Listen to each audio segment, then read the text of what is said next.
why. You'll know why. Pinocchio right here. The camera's on her. She's a redwood tree. Ain't hard to see. I saw that earlier and I loved it. We're just gonna stop it there. I was in Sacramento last weekend working, and there was a picture of a redwood tree in my room, and I just got it. We should shout out to Kelsey's crew right down here. Hold it out there. I'll let you take a moment. Take a moment. I know you're. Do you know? You get it? No, not at all. Okay. Not even a little bit. You know who also doesn't probably get it? Riley Claremont, who's back there talking to people. We got a little bit more time now between the waves. This is Allie. We couldn't get to her the other day. We're going to get to her now. Allie, tell us your story. Hello, my name's Allie. I have lost 150 pounds in 2 years, so I'm here for that. But why I really run is when I was on the Disney Wish a year and a half ago, I ran my first RunDisney 5K. After my 5K, I ran into a child who has brain cancer, and I run for him now. I made the thing that I was going to donate every race or dedicate every race towards him. Alexander, we love you. We believe. Christy, Matt, Charlotte, and Alexander, I know you're going to see this. I hope I can run Disney with you guys, and you're my inspiration every single day. Thank you. Love it, Allie. Love it. Thank you. There's so many stories that we carry with us that make it when it gets hard. We realize that so many people are fighting so much harder, and we do it for them. Thank you for that story. Are you guys ready to do this for you? To do hard things for you? In 3, 2, 1, go! Never stop. Whoa. Pressure that'll tip, tip, tip till you just go. Once again, guys, be good to one another out there. If you're using the run-walk method, please raise your hand when you're going to walk. Step off to the side. Also, be doubly careful around those photo opportunities. There are a lot of them out there. Again, we want you to get your PR, but we want to get you there in one piece, feeling good about yourselves. And running into each other in a photo stop, not going to make you feel good about yourself. No, you know what also, can I add to that? Yes, you can. It's a good time to talk about our etiquette, because I know we have a lot of first timers. So we did mention the photo stop. If you're in a group, make sure that it's only 2 of you. If you line up further than that, people can't get by, it becomes a little difficult. Here's what I've noticed, and I saw at the finish yesterday. All right, come, we're going to demonstrate. Come. I don't know what I'm doing. No, I'll tell you. So you're jogging in. We're jogging into the finish. I'm so excited. Well, bam! This lady got taken out. Yeah. She did, and if you're here, I hope you're okay. So be aware. Also, welcome in. We are next up. We are starting here at the Wine and Dine Half Marathon, 13.1 magical miles. We'll get to talk all throughout the course, but here we go. I'll let you guys enjoy the beginning. If you find yourself at a hydration station, grab the cup, please squeeze it so that the water... I mean, you say please. It doesn't really impact us. Well, no, it doesn't. It'll impact you because you want to get as much of that fluid in your mouth and not all over your costume. You don't squeeze it. It literally will go all over. No, trust me. It happened to me. Riley Claremont, you got a little over a minute. Just a little bit of time here with Beth. No, come here, Beth. Oh, Beth. Beth is always so sweet. Every time she sees us, she thanks us profusely. She's always like, thank you guys for being out there, blah, blah, blah. You mean so much.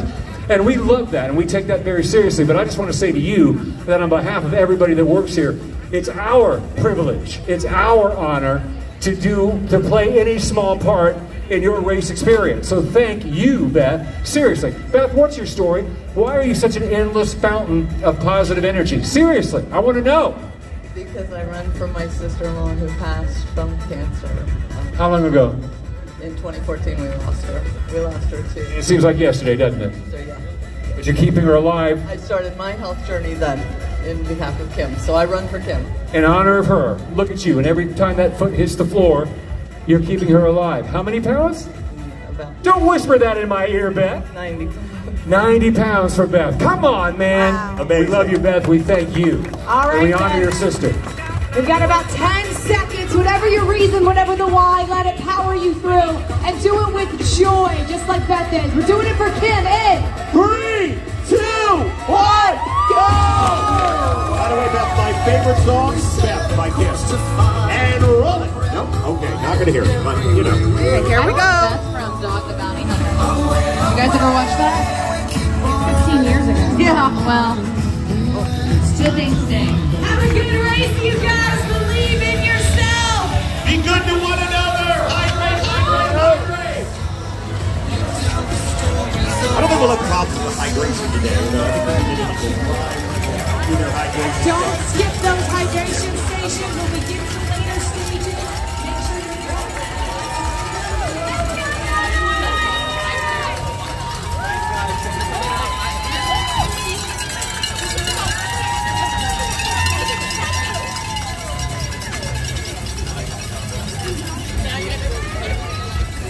I'm like, holy shit, you have to run a half marathon now. Welcome in, friends. Signals are real tough at the start line because there is thousands and thousands of runners. So let me get out of this start area, and then we've got so much to chat about.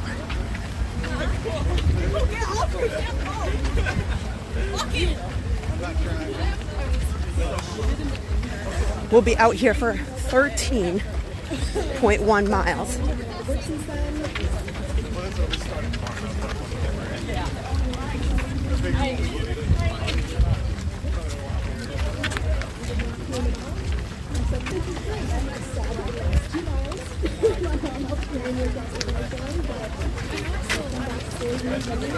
Crowd will thin out here in just a bit once we get more out on the course.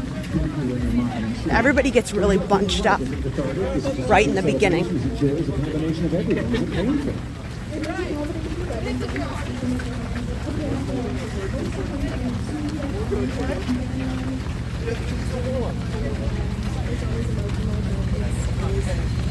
Run this down. Let's see if there's a beer.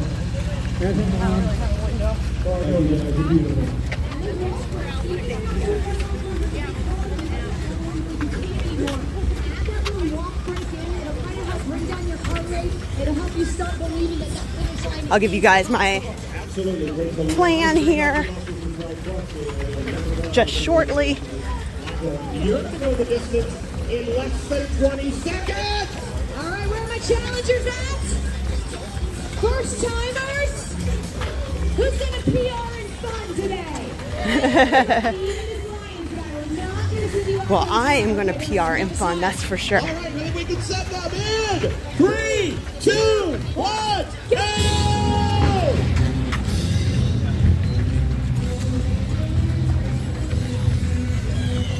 Your mother was like, is ads not running? Maybe don't try to match the tempo of the music for the first couple of miles. That might, you might run your legs out from under. Yeah.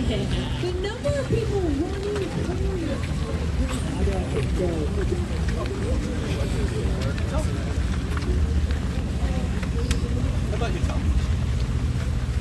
Okay. Good morning. How are you guys?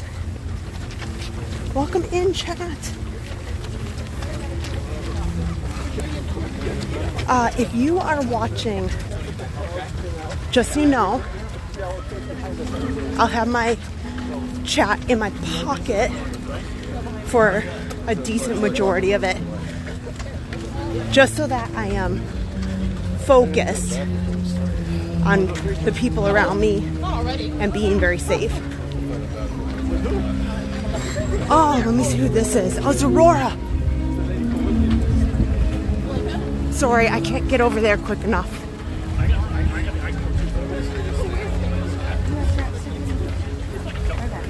And shockingly, her line isn't very long. So,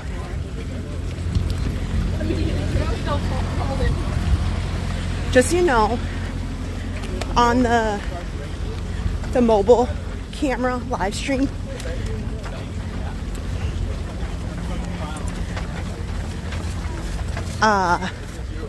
it's got a delay in what you see.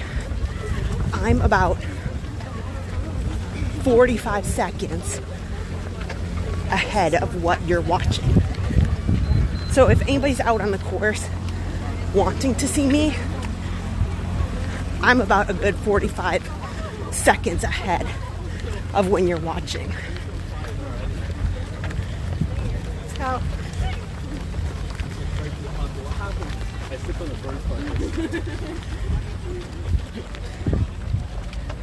Oh, it's So now that I have a second to chit chat, today I'm going to talk a ton about Give Kids the World. We're going to talk about all about RunDisney. But first, this is 13.1 miles around Walt Disney World property.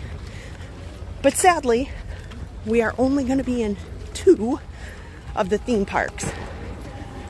We start here in Epcot. We're going to wind around, get into World Showcase. We'll go through the boardwalk. Once we're on the boardwalk, we'll get into Hollywood Studios.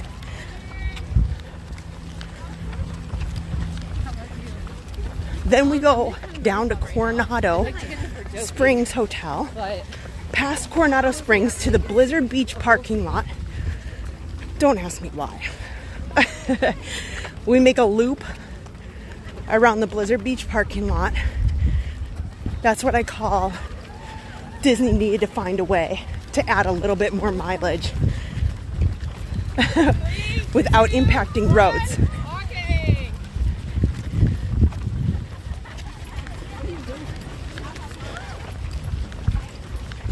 Once we're done at the Blizzard Beach parking lot,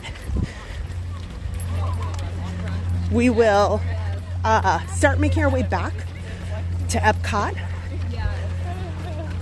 You go through the bus loop into World Celebration and to the finish line. You want like a 3-second extra walk break a little? You kind of have that buffer. My plan today... Oh, we got some more characters here. My plan today is to go slow and low for a couple reasons. One, to be honest, the longer I'm out here, the more time that I get to talk about the amazing Give Kids the World, and the more people that will see the stream. Two, they announced today, and I can feel it, even though it's a beautiful, cooler temperature than Florida, oh, this is gonna be great. I gotta come see them. This is a Haunted Mansion, I think. Let's go see. It's pretty humid, and humidity can be tough on you just as much as a high temperature. Oh my gosh, look at them. Oh, that is the picture, that's the photo I would give anything to be a part of. That line is long. Oh my gosh, we're gonna keep going though. Oh my gosh, that's I would give anything for that photo. But today we must keep going. I just etched it in my memory. That's good enough for me.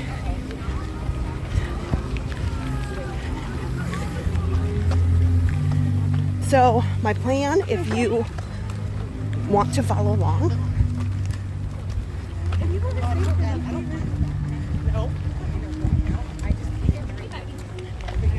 my plan is to keep it around a 15-minute mile and to,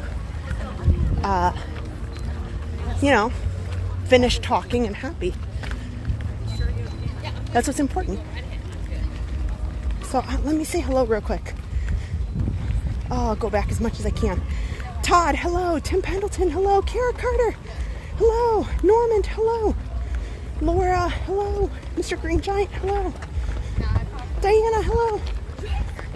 Todd, Fred. Okay, let me put this back in my pocket.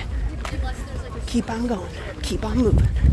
So, throughout the 13 miles today, I'm going to do a walk, run, walk. I'm not in a hurry. but I'm gonna finish. And I'm gonna take you guys along with. And we're gonna talk a ton about Give Kids the World.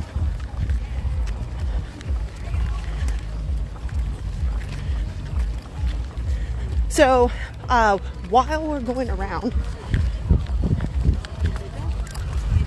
I see them back there. They're not that far back. Adam even has a lot of the information and videos about Give Kids the World that will be able to pop up and you'll be able to watch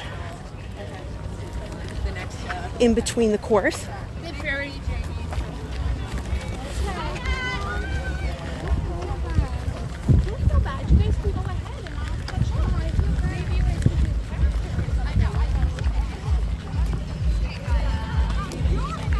But I know that there's already been a ton, a bunch of donations to Give Kids the World since I created that link, not even 24 hours ago, which is crazy.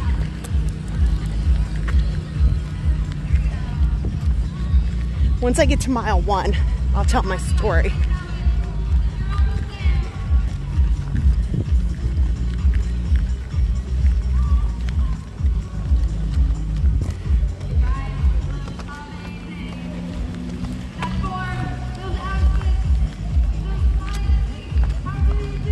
So all along the race course, there is DJs, there's characters, there's little movies that you can watch. They have big screens.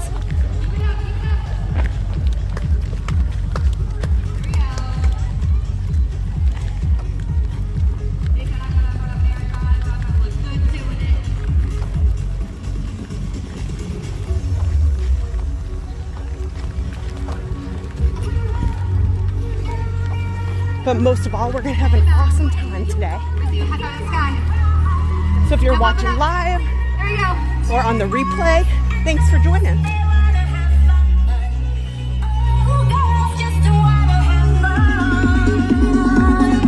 I know, that's right. Here we go.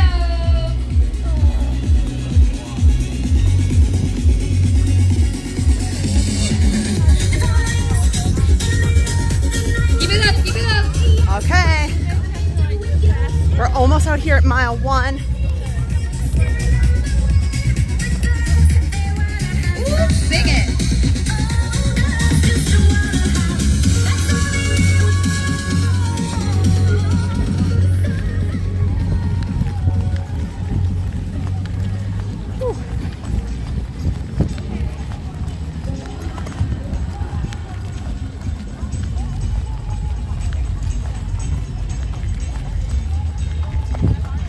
There we go. This is going to be interactive today.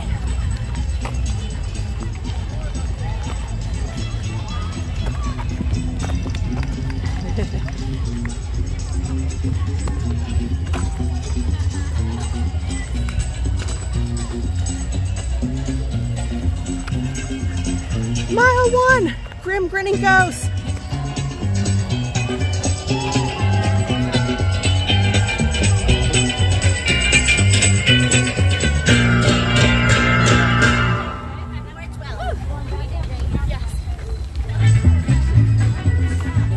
Perfect.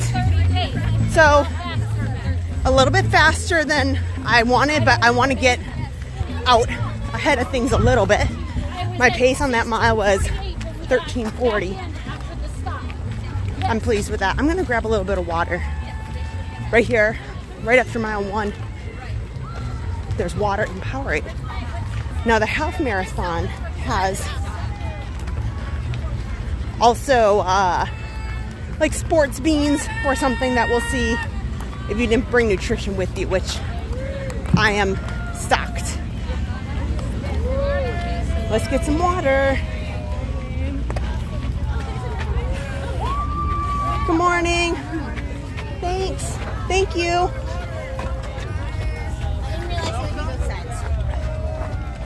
Water, water. Thank you. Good morning. Good morning. Thank you. You're welcome. Great job, great job. Good job, everybody. Breathe deep, okay? So, That's it. I'm conditioned. for me, I find it's really easy. It's better for me to just take little sips at each of the water stations versus like downing huge glasses.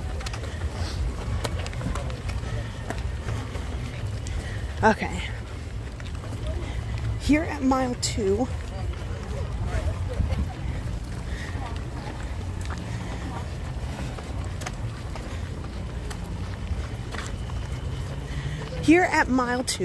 well, we're getting started from mile 2. Let me tell you about how this all came to be today. So, I'll do a fast walk here so I can speak a little more eloquently. So, I have...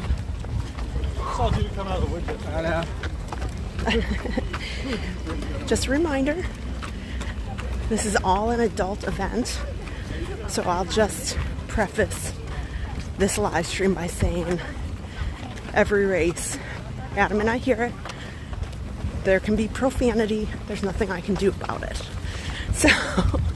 So just FYI, throwing it out there, sorry in advance, it's not from me.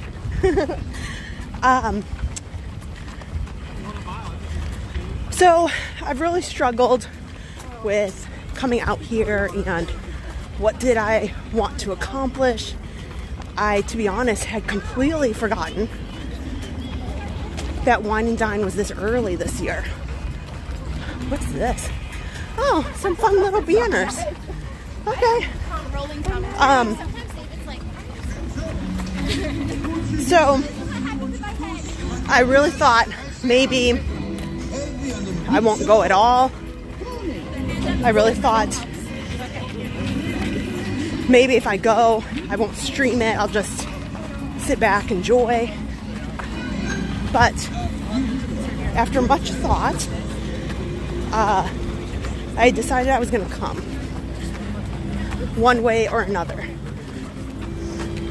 It's been 12 years of Wine and Dine, and unfortunately I missed 1 year of that, so I guess technically it's 11 years, but 1 year because Harper was born. And normally Wine and Dine is in November. We'll get past all these big speakers. They're playing Lady and the Tramp.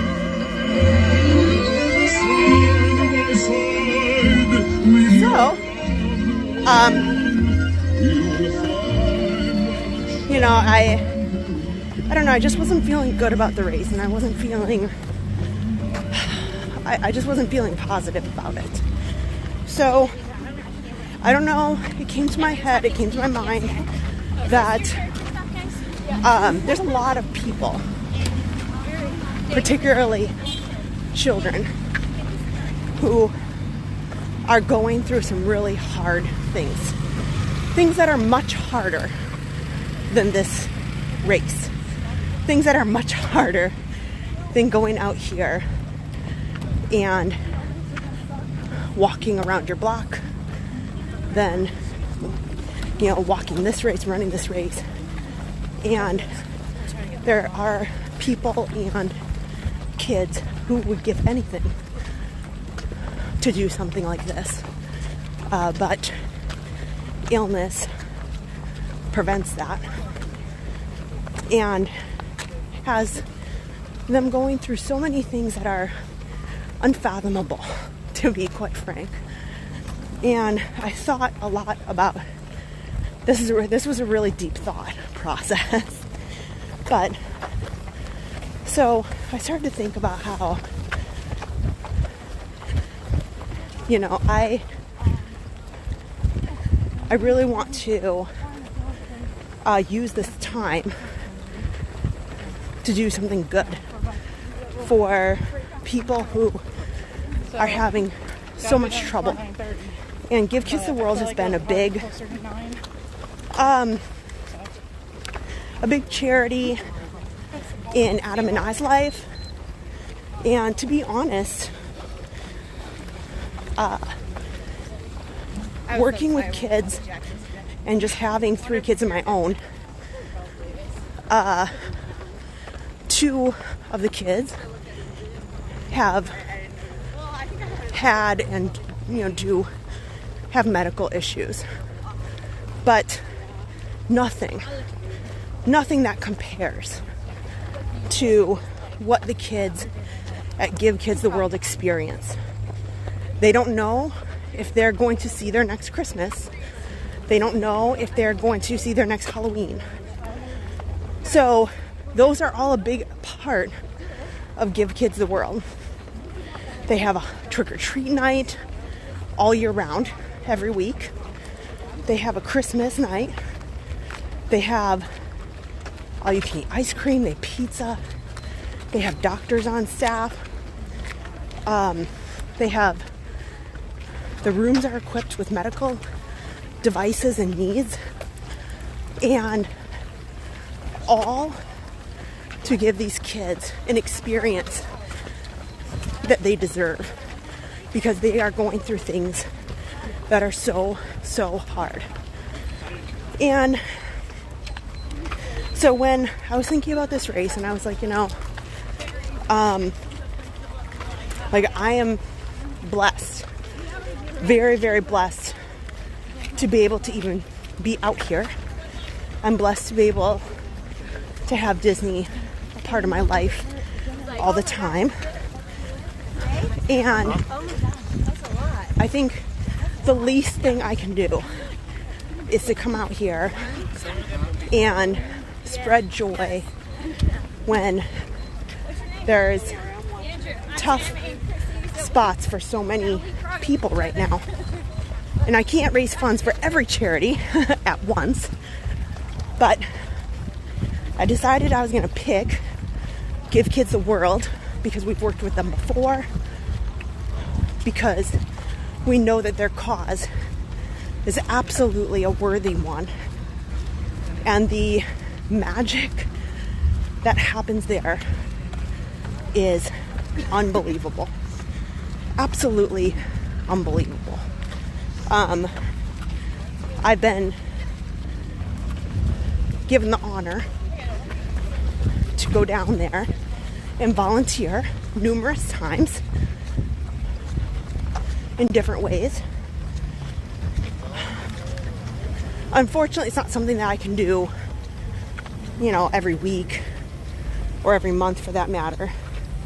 But when the opportunity arises, of course, that's hands down,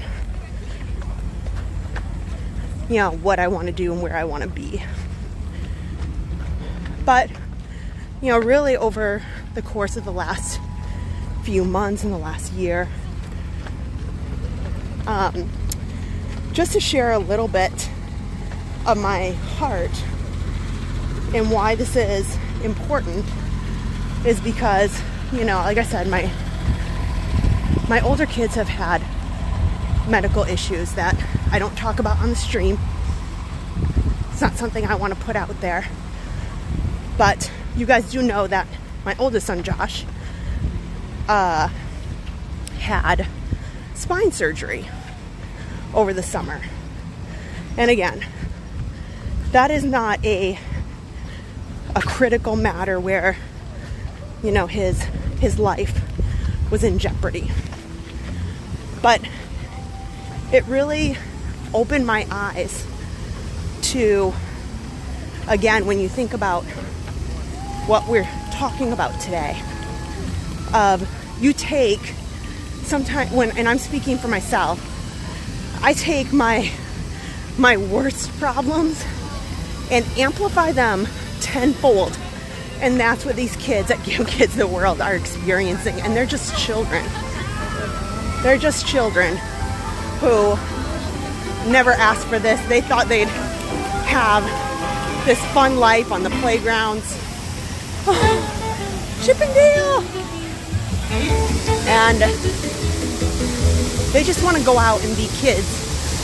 But what I equally love about Give Kids the World is the families are equally involved. Because not only is, you know, the child involved in this, but the families who really struggle and they're watching their family member and loved one go through this and they're supporting them through this. That is not easy. You know, again, my experiences are so minimal compared to these kids, but you know, I remember just a few months ago in the waiting room in the surgery building, knowing that they are operating millimeters, like just minute, the most flick of the surgeon could cause my son to not walk anymore. And that is terrifying.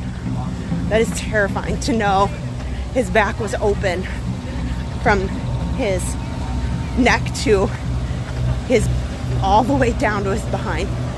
And you know, I knew that my son would be okay.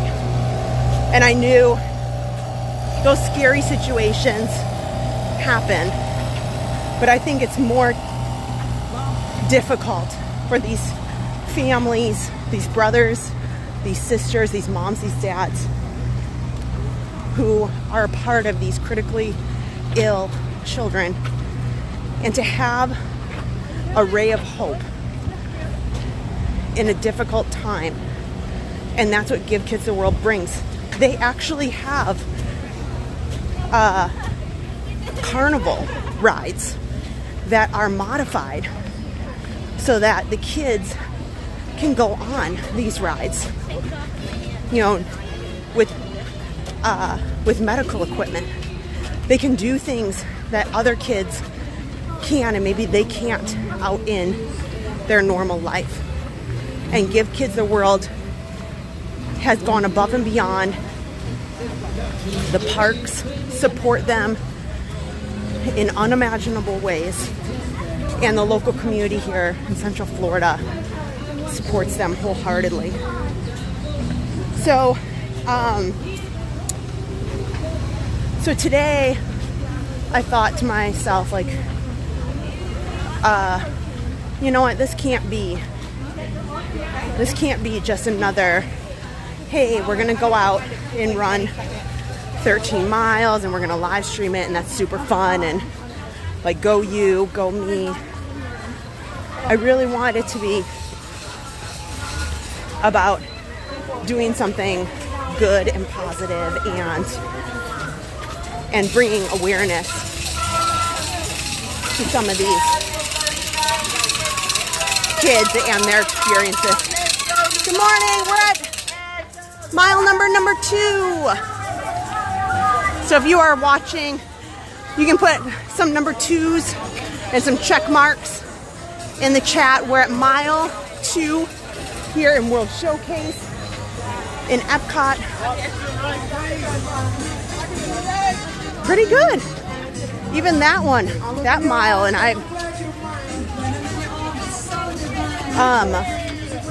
another thing that I love about RunDisney and the marathon weekend, their theme is what's your story?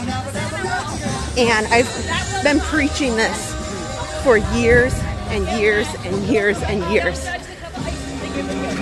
And I tell this story every race weekend. But when I first met Adam, we were talking about his coverage with the news station of the marathon, and I said, you know what? What is the real benefit of RunDisney is the stories.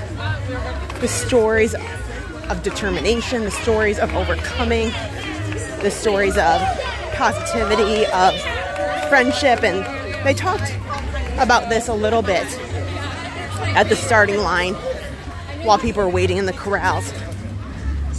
But just while we were waiting there, I don't know if we captured it right before we started, but there was a lady over 2 years. She gave a story about losing 150 pounds. And then they did another story. This lady said she was on a cruise ship and she came across a young boy who was fighting cancer, and she befriended him on the cruise ship, and she started getting really inspired by the family and the boy, and she started to have a goal of getting healthy. And at this time she's lost 90 pounds and still runs all of her races in honor of that boy that she still keeps in contact with. So here at RunDisney, I think that's the best part, is everybody has a story. No matter what's in your life, there are every single person, no matter who you are watching on the screen or the people that are in front of me or behind me, everybody has a story and everybody has overcome something. You know, maybe for them it's overcoming their fear of finishing a 13.1 mile half marathon. Maybe they have other goals that they're reaching and working to overcome. But the point being is, when I thought about today, and earlier this week I said, I kind of just felt like I'm not feeling real good about it. I'm not feeling strong about it. I'll just write it off. And it just really weighed on me. And you can call it, whatever you want to call it. But it was really tugging on me, saying like, don't write this off. Don't throw it off. Like, how can this be something that's valuable and memorable? And what can we do to, spread happiness and positivity and, well-being? So it really just, from there, it just became an easy, oh my gosh, like, supporting Give Kids the World has been big on our channel ever since it started, because it was something we supported before. And so today I have no charity bib.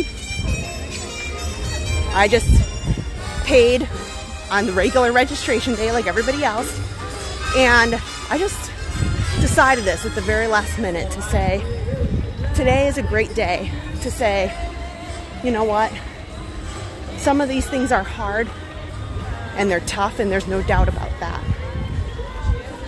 But when you're starting to look at things in your life and say, I don't know, I just can't, like, I think about those kids that I've seen, the kids that I've met over there, the relationships that we've had with Give Kids the World in the past, and makes me so, I'm so sorry. I'm sorry. Sorry. Just trying to get water. Okay, gotta get water. It's super humid.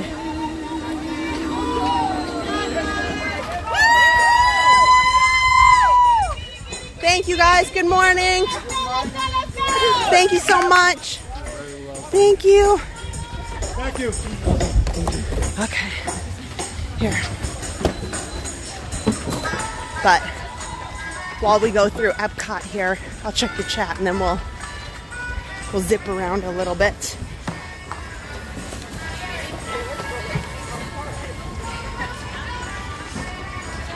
Good morning. Brett, hello. Debbie, hello. Well, one day I think that you'll get there, Debbie.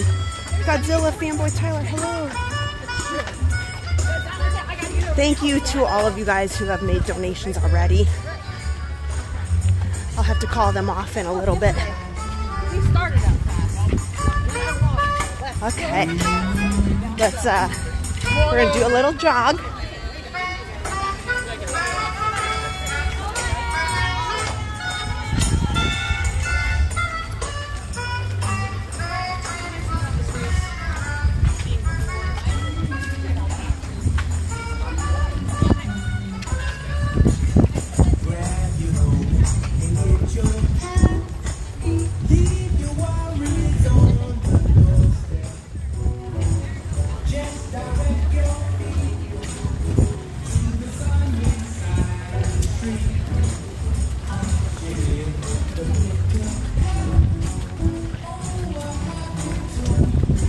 Doing pretty good. If you're following along,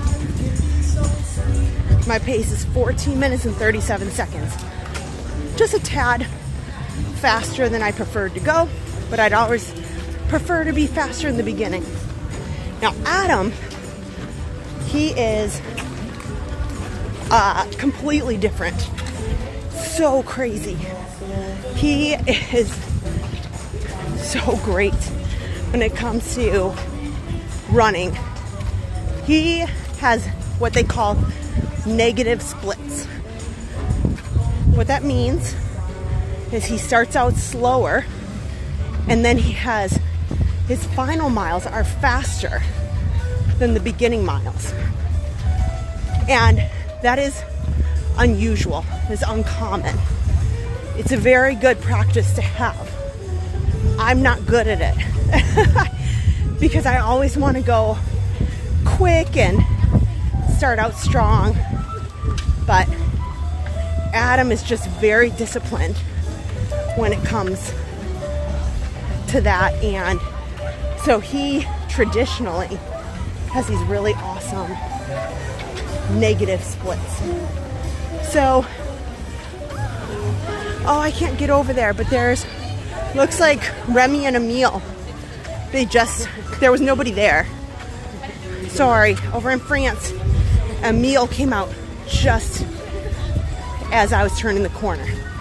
But Remy and Emile were in. It was Emile coming out, but I'm sure they're putting Remy. They're trading off.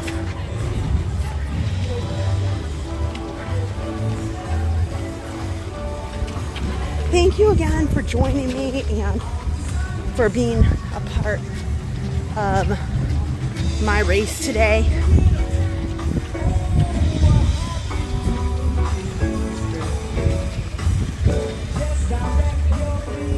I'm really happy that you guys could join me, whether you're live or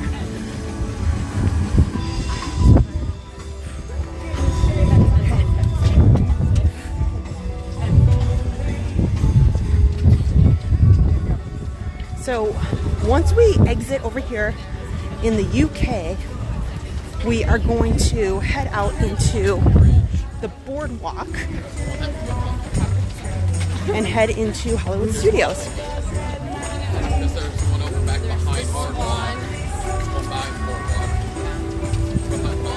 Now, RunDisney's minimum pace is 16 minutes,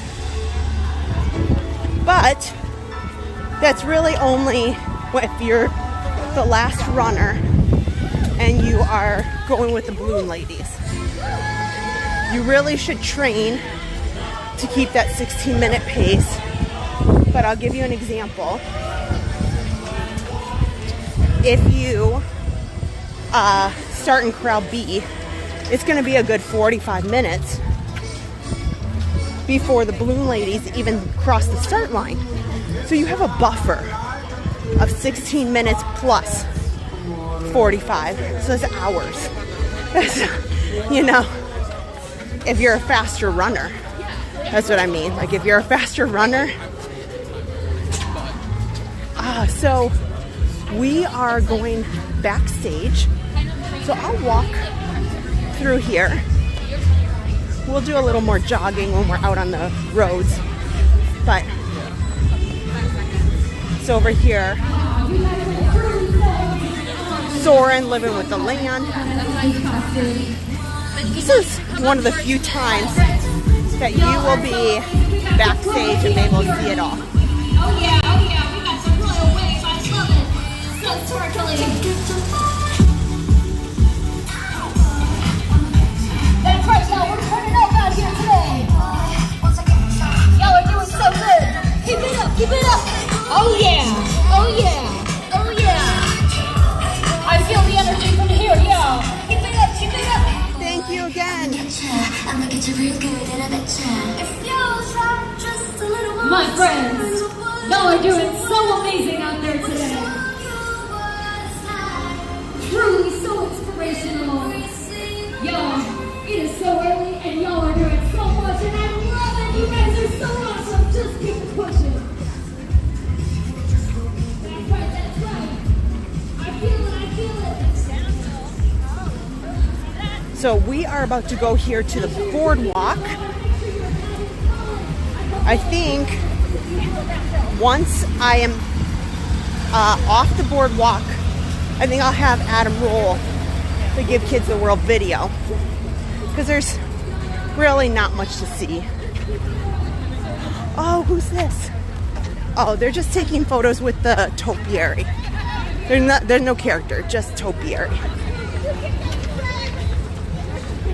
I gotta be careful. Don't zig and zag in front of people too much. Bad idea. So this road back here, the team members are able to drive behind the countries. That's how they make deliveries. They get to places quickly behind the World Showcase as needed. Somebody didn't hurt yourself. Like, oh God, no, Tiffany. No. Okay. Not hurting my breathing yet. I haven't. So we just came out right here by the Skyliner.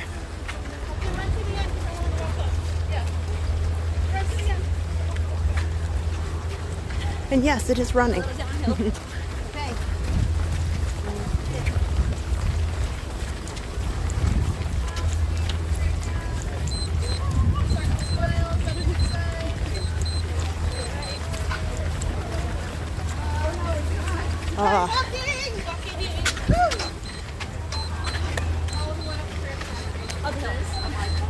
These boardwalk uphills are unpleasant.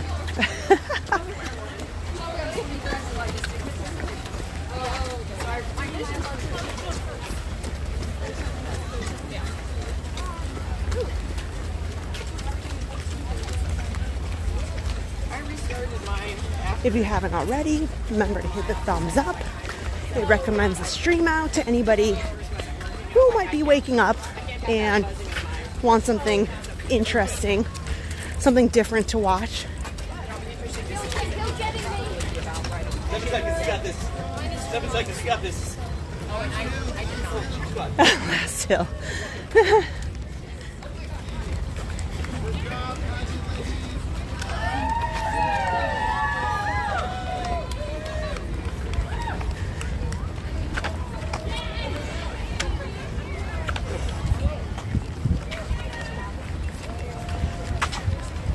Yeah, you don't think much of these hills until one, you're walking them, or two, you are rent one of the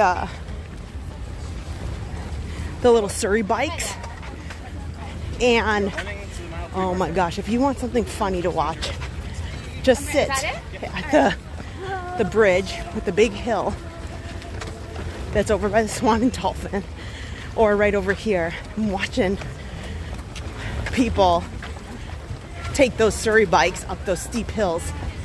Oh, I'll admit, I've had to have some help from the bystanders getting up the hill over there with the kids. Okay, mile 3. Okay, she's doing great. Stop that guy. You're doing amazing.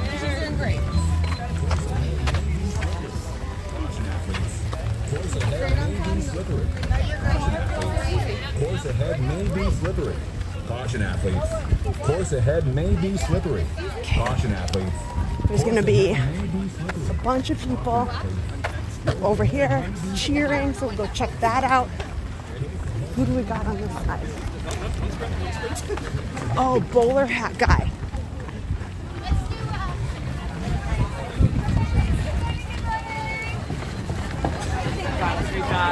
You're welcome. But I got with me. Cake bake shop, anybody?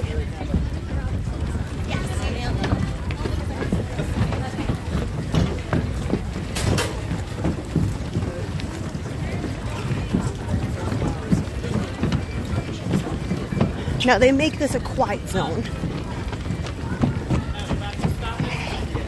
Good morning. So they have signs all over.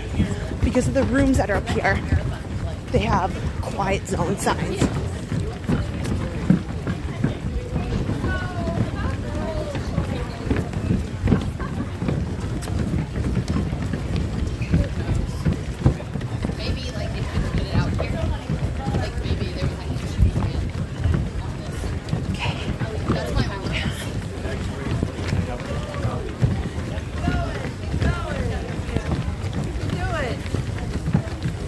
Okay, we're in the quiet zone. Quiet zone.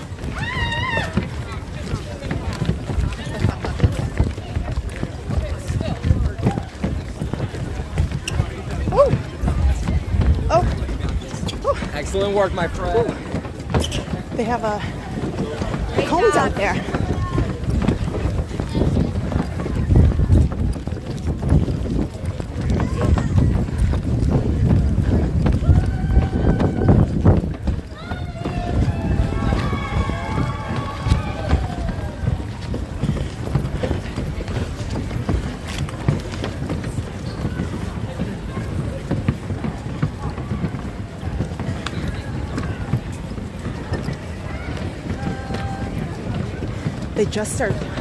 They just closed the art gallery that's here at the boardwalk this week. It's been here a long time, but it was very, very expensive.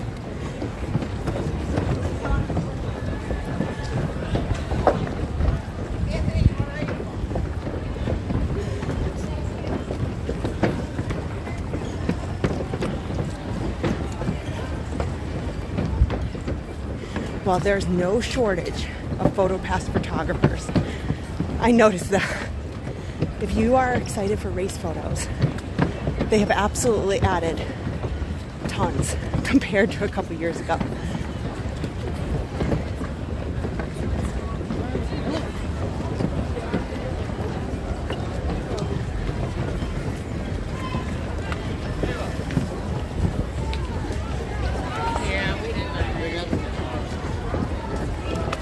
Who's this? Oh, Doug from Up.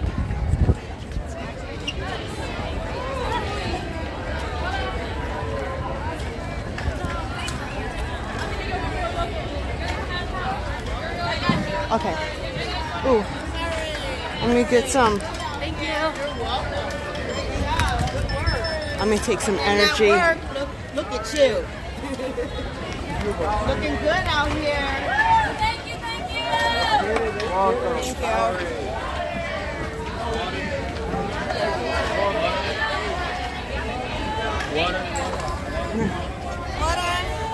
Thank you. Thank you. Refills. Refills. Okay.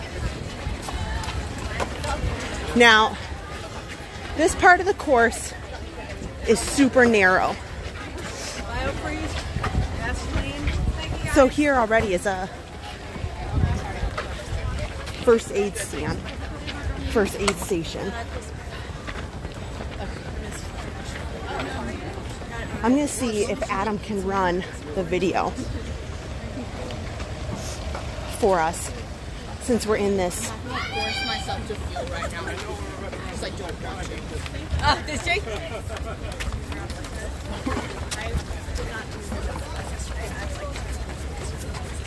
Oh, I only do one on a 10K.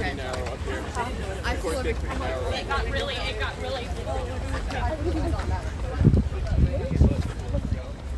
gummies, like scratch gummies. Nerd gummy clusters. Sweet tart roads. I have to use all, like, I can't do poo. I mean, like, poo. I can't do, like, anything like that. I will throw up. I can't do those.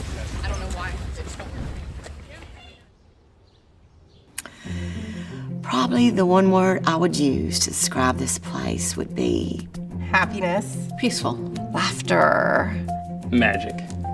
Definitely magic. Give Kids the World is a magical village where you can leave all your cares behind, where you don't have to think about what ails you. We are the place that makes the wish come alive. It's my responsibility to impact as many kids here as possible as I can on a Friday. Having the opportunity to have a kid forget for even 1 second that they're sick. It's about how they make you feel. And they made us feel so special. Like they put my son up on a pedestal and he had the time of his life. The family thinks they're coming on a vacation to give their child a wish, but they end up walking away with hope. When I came here, I was at the point where I had given up completely.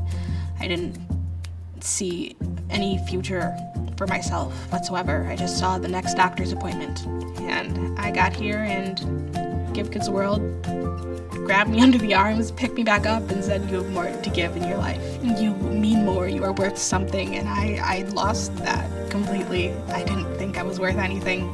And they showed me that there are things that I can help other people with because of what I went through. It's not that this is holding me back from doing something, but it's helping me do something else. It is truly unbelievable what the power of one kind person can do for many people. This is what I was put on earth to do. You know, I need to be here. I need to give back. When I stepped foot on this ground, my life changed immediately. If the village wasn't here, I'd be lost. Because it is, I mean, it's a passion for me. Being able to see before yourself someone who is probably in pain 24/7, smile and laugh, and in that moment you realize they don't feel that pain. So that's the magic for me. It's not, you know, glitter, it's teeth smiling. I've been asking myself, what is it that I am going to do to make a huge impact? How am I going to leave a mark? And I think I've found a place to do that. When I look into these kids' faces every Friday, I see a future. I see kids coming here to the village and they are for the first time taking a deep breath and they are having fun. So that's it. That's the magic of when you get these kids smiling and laughing, that's what it's all about. So it's not a depressing place. It's a happy place. It's a place where you can do something.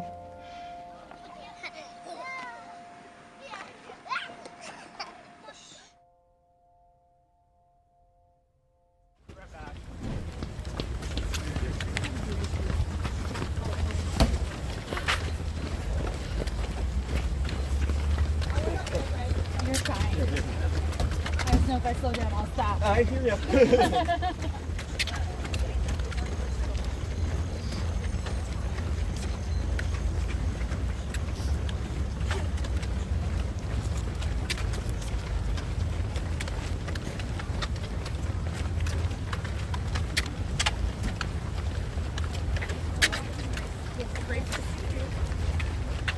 Okay, I ran the video because the boardwalk is a quiet zone.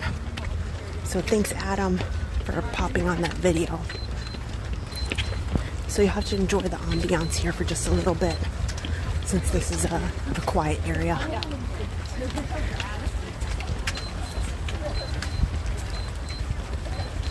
Sorry. Sorry, I couldn't see you. I was like, I'm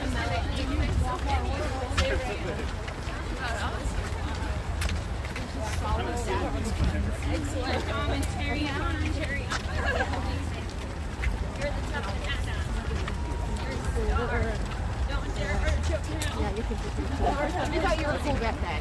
Why don't you try to train for that? I just do you on second. I don't care. Yeah, there's something my friends told me. Oh yeah, during this event they were talking about how you got held back. I'm like, that's not their problem. I'm not their issue. I'm their business now. My friend always told me, she's like, you got held back because of her age. Yeah. I'll do the thing. Like, okay.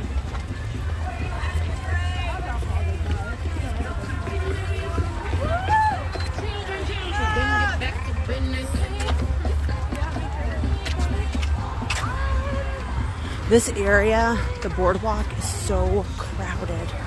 You really can't run very much. Most of the people have to walk through here because it's shoulder to shoulder.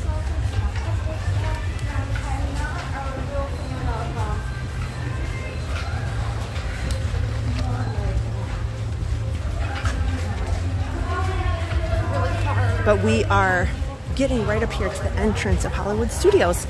So I'm gonna give Kids the World a little break here for a couple miles. We'll talk about RunDisney. We'll set Give Kids the World aside for a little bit, and we'll talk about RunDisney. We'll talk about the parks because there's been some great park updates. Here's the thing, no one's gonna see you at this mile, right? There's no one to document that it ever happened. So just get there, okay? You don't have to smile, you don't have to do anything. Robot mode, go. Nothing beats mile 3.7 and a half marathon. Oh wait, no, everything beats that. Keep going, keep going.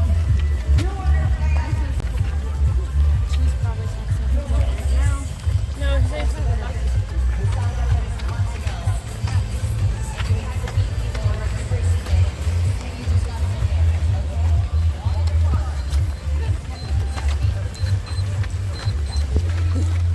less miles on the road.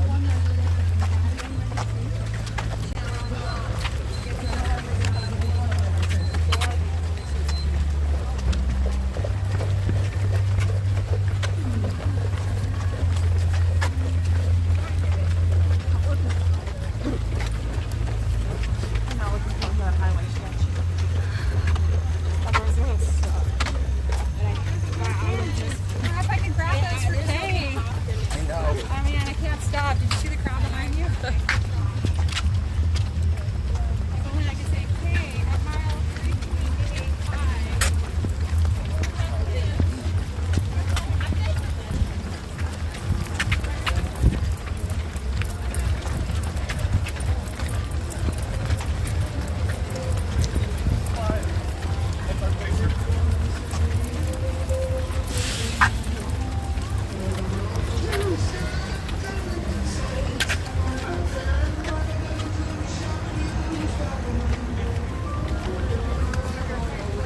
Okay, we have nearly made it to Hollywood Studios.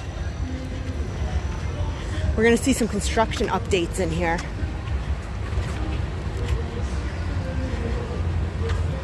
The resort buses are on our left. We're about to pass the Skyliner on our right.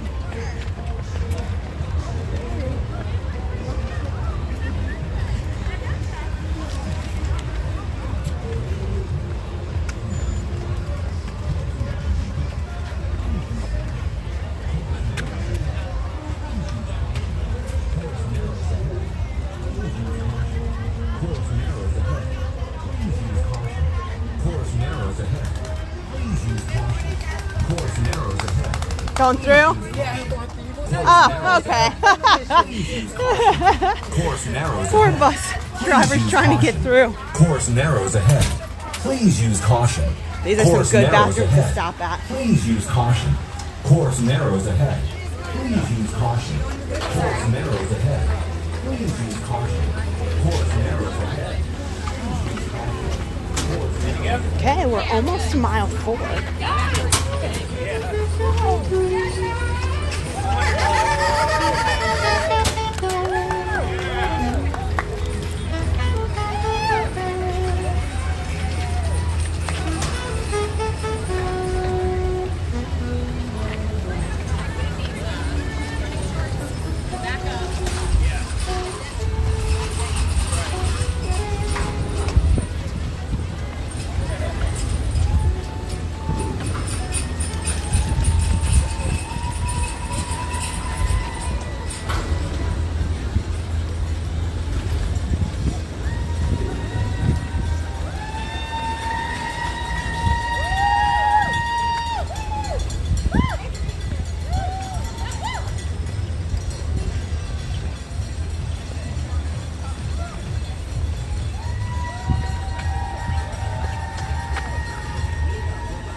We made it.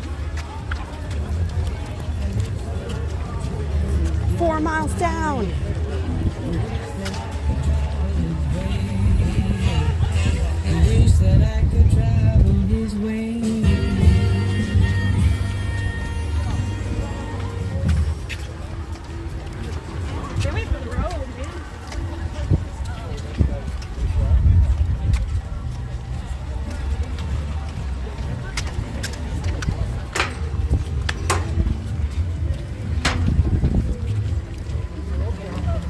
It's a good way to look at it.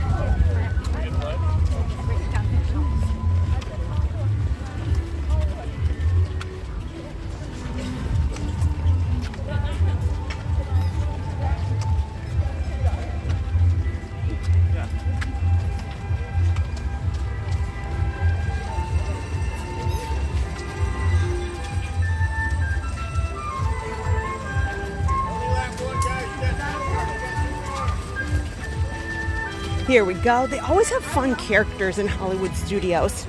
So no matter which race you run, it's pretty standard. You run through Epcot and Hollywood studios. If you go run the full 26.2 marathon, you will hit all 4 parks. That's the only way. The only way that you'll run a race here in each of the 4 parks. And if you're looking to run through Magic Kingdom, you get to experience that as part as marathon weekend, half marathon, traditionally, marathon weekend, the full marathon, and the princess half marathon. So if you don't have any of those races, I'm sorry, you're out of luck. You won't be running through the castle.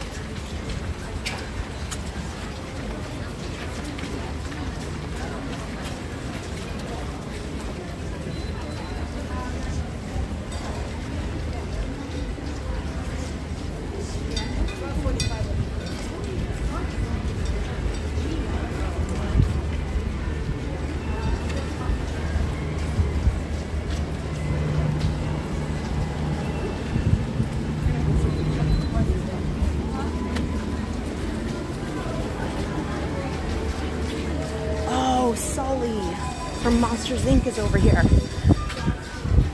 I'm way on the other side.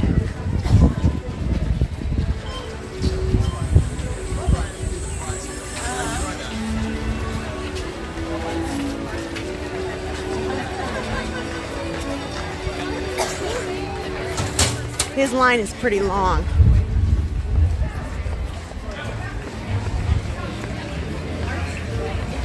Sorry I couldn't get over there. I'd have to zig and zag.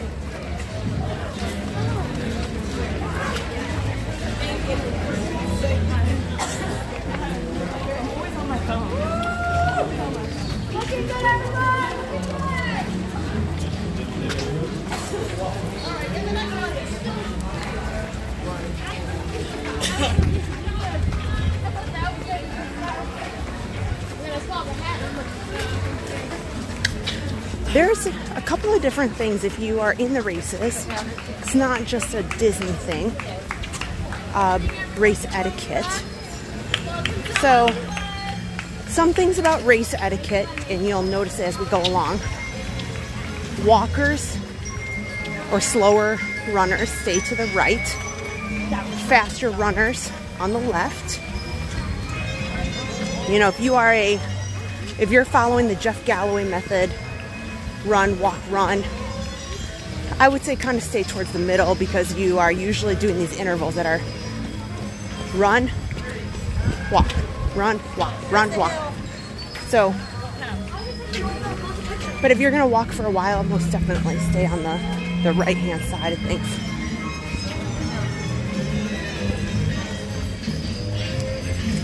Another thing, if you were with a group,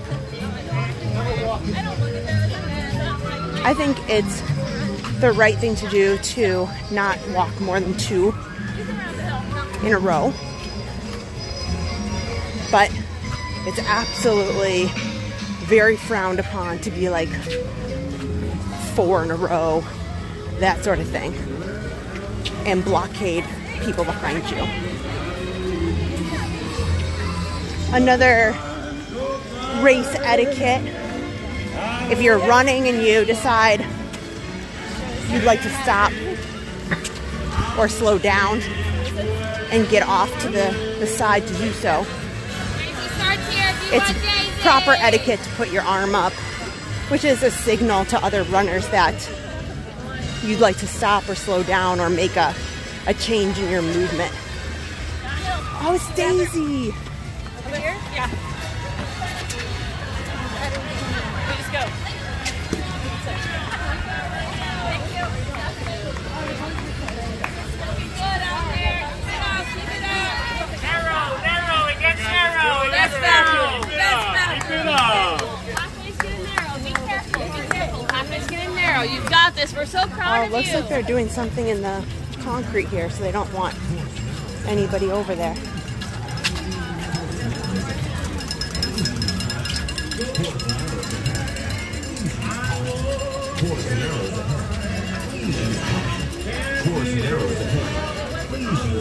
Speaking of Sully and Monsters Inc., they're making some great progress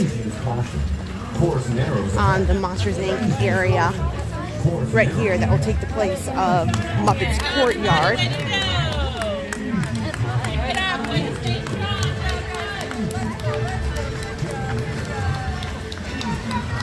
No major demolition yet on these buildings, although I did see that there's some permits filed for the old Mama Melrose to be, added into a restaurant again. I think if it's not Harryhausen's, it's a very missed opportunity. So here, Hollywood Studios is a smaller park, so occasionally they have to use and split these walkways so that you can have people going on both sides.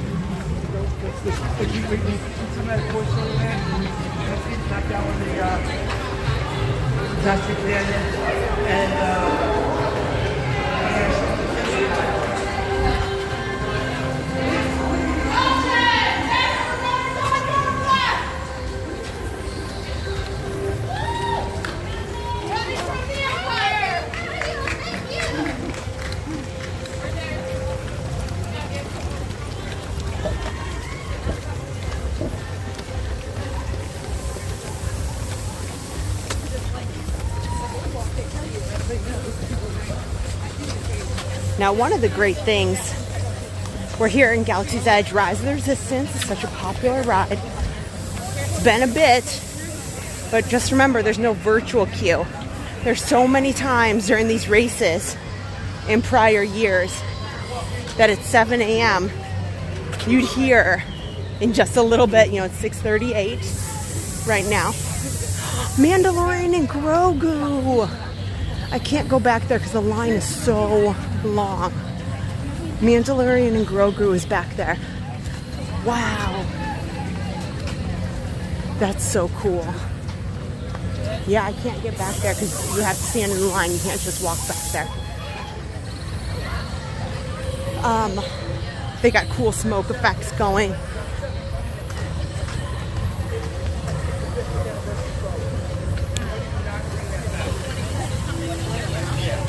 But you used to see everybody everybody in the race would automatically slow down a few minutes prior to 7 a.m.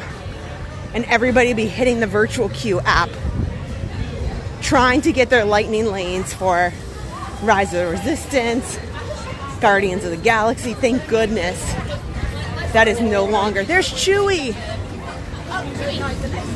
Chewie! Yeah, Chewie! Woo!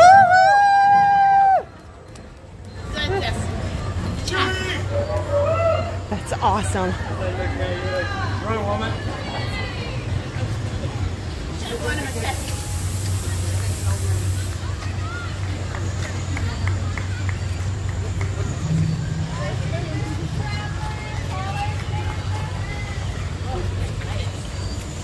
those are blinding.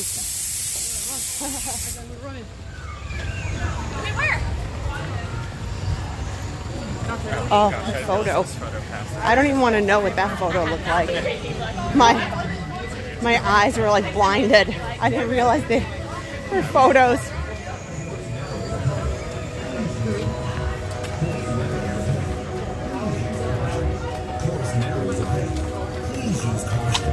Course narrows ahead. Please use caution. Course narrows ahead. Please use caution. Course narrows ahead. Please use caution. Course narrows ahead. Please use caution. Course narrows ahead. Please use caution. Course narrows ahead. So, right here in Toy Story Land, they too are doing a decent bit of construction. They're wrapping up construction over here. They finished adding some nice covered areas for the seating because they didn't have enough, hardly at all. And then so much of it wasn't covered at all. They just had a few umbrellas. So the heat was awful. And then if it was raining, you're trying to eat your food and it's just getting soaked. So it's nice that they have finished that there. You can see some of the nice covering that they've got. And of course, eventually, I think we probably will see the demolition of the Hollywood Studios arch. That's kind of bummer.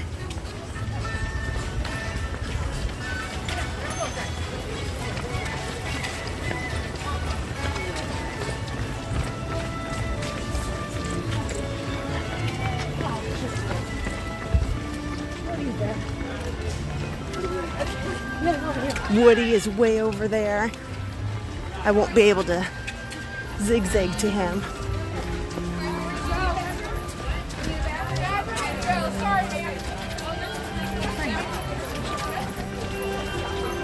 Where are you?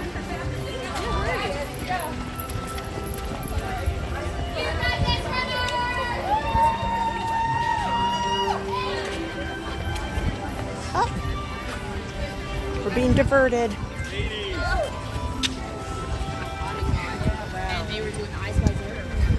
Man, I wonder why they're having these big squares in the middle of the concrete that they don't want anybody to go on. I wonder what they've been doing or why they don't want anybody running on them. Straight down the middle now. That's the third one here in Hollywood Studios that they have taped off large rectangles in the roadway that they don't want anybody stepping on. Well, it looks like we're going to skip over, probably because there's nowhere to run down there with the archway being removed and Animation Courtyard. I think that's what it's called, was called, will be called.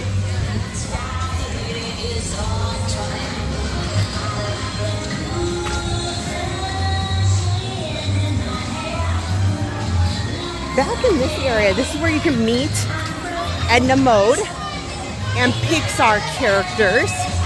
They are available during the daytime. They usually aren't available late into the evening, like Edna Mode meets till 5.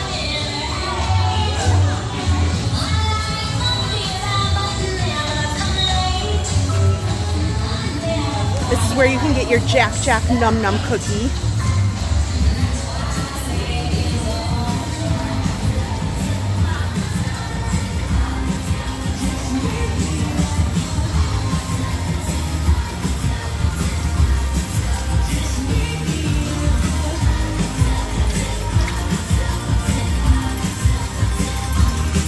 That's right, my friends. Let me tell you where you are right now. Right now, you are at the party corner of Hollywood Studios. That means that you get to celebrate yourselves because you are out here today and you are doing something hard and you are making it look good. Come on. Yes, Dixie Felix. Here we go.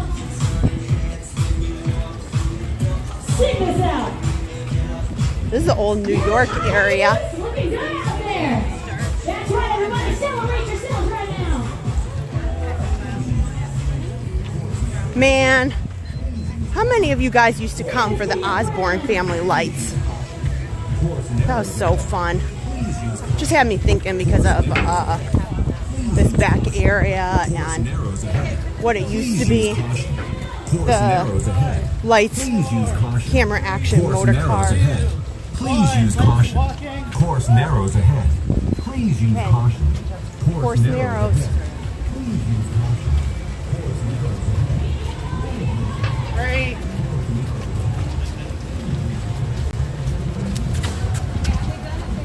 Oh, that feels so good. The breeze is really nice this morning. Very, very pleasant. Oh shit, I thought we cut back that way. Caution athletes.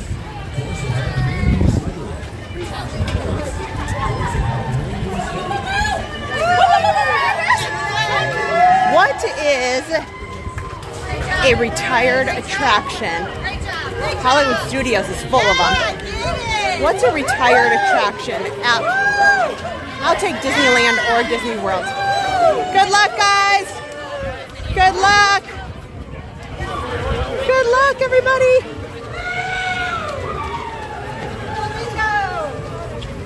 Good luck, everybody.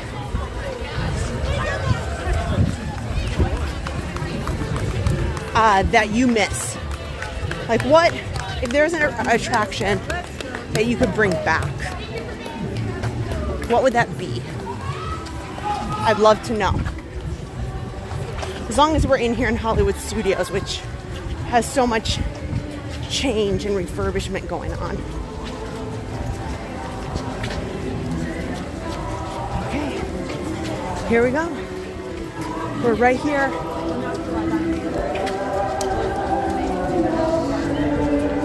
Also, mile 5 is right here. Mile 5. You can put your 5s and your check marks up.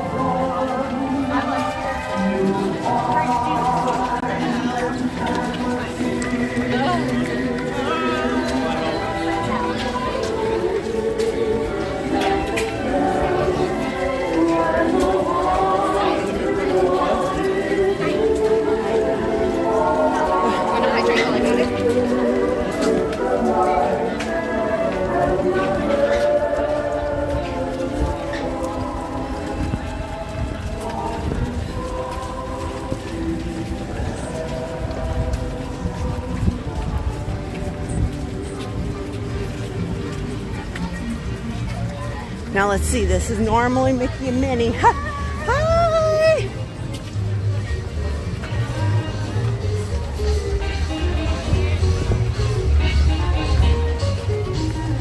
Oh, nobody's out there right now.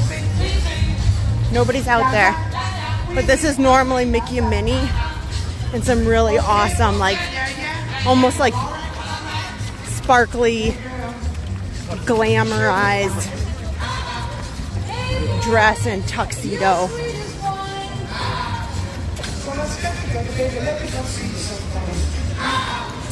They did say that since today's theme is based on Lady and the Tramp, that they put in some 50s themed music. So here, we're doing okay. There's no balloon ladies. We're not even close to the end. Lots of people still coming into the park here, and we're exiting. So we are doing just fine.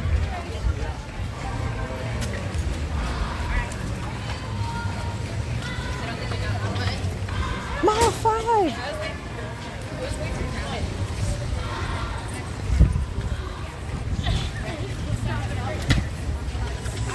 But yeah, so we'll get the chat going a little bit. Take some time, tell me. You know, I saw a great movie ride in there real quick. I can't pay attention to the chat too much because I gotta watch where I'm going. But There's been some great attractions at Walt Disney World that are extinct, that are no longer. You know, are you really gonna miss Muppets 3D, 20,000 Leagues Under the Sea? Well, Mr. Toad is not extinct here. Well, I mean, Disneyland, it is extinct in Walt Disney World. That's kind of sad.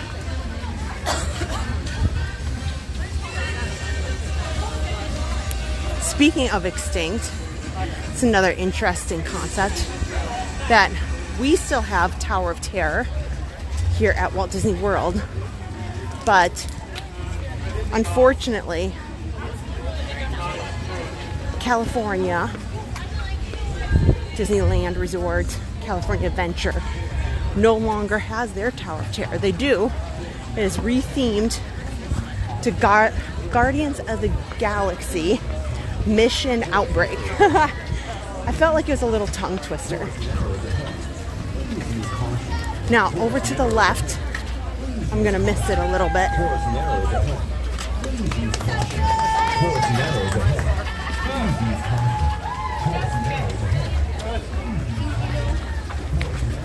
Okay, I did get a decent picture. I did a little zig and zag.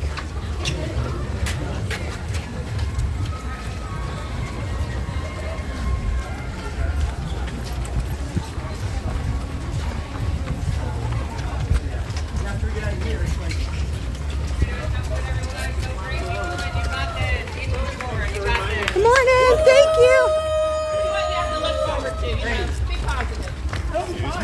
I'm sorry.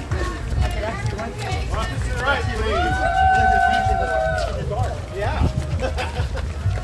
I wish they'd open up a ride. Could be worse. Could be summer. Right? I totally think so. Ride down a slide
Thank you so much.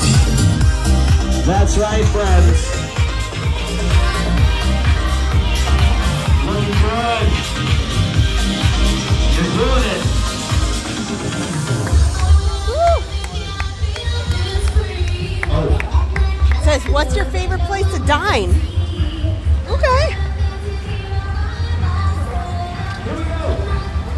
Use your cup to vote. Oh my gosh, that's so fun. Let's try that. That's new. Let's try it. Not only is it getting the cups in the right place. Thank you. You're looking good, everybody. Thank you. You're welcome, Rod. Thank you.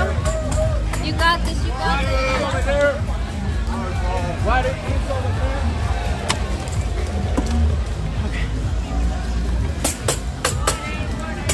Oh, I need a little. Yeah, we're working on it. Oh. Order. Oh. Thank you. Thank you. Oh. Okay, here, let's try to get a water. I just need a little one. Here. Keep up the great work. Thanks. Okay, brown derby. I'm so sorry. Oh, sci-fi. Roundup rodeo. Yeah! Woo!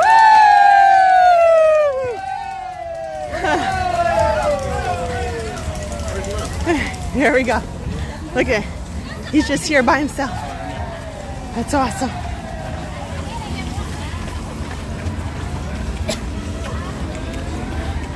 Okay, let me try to get back over. Oh, there's Donald.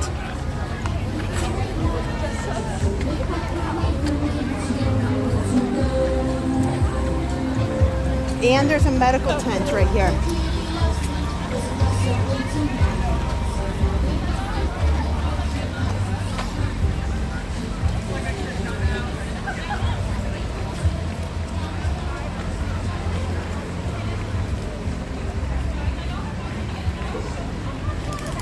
Okay, now we'll pass this medical tent.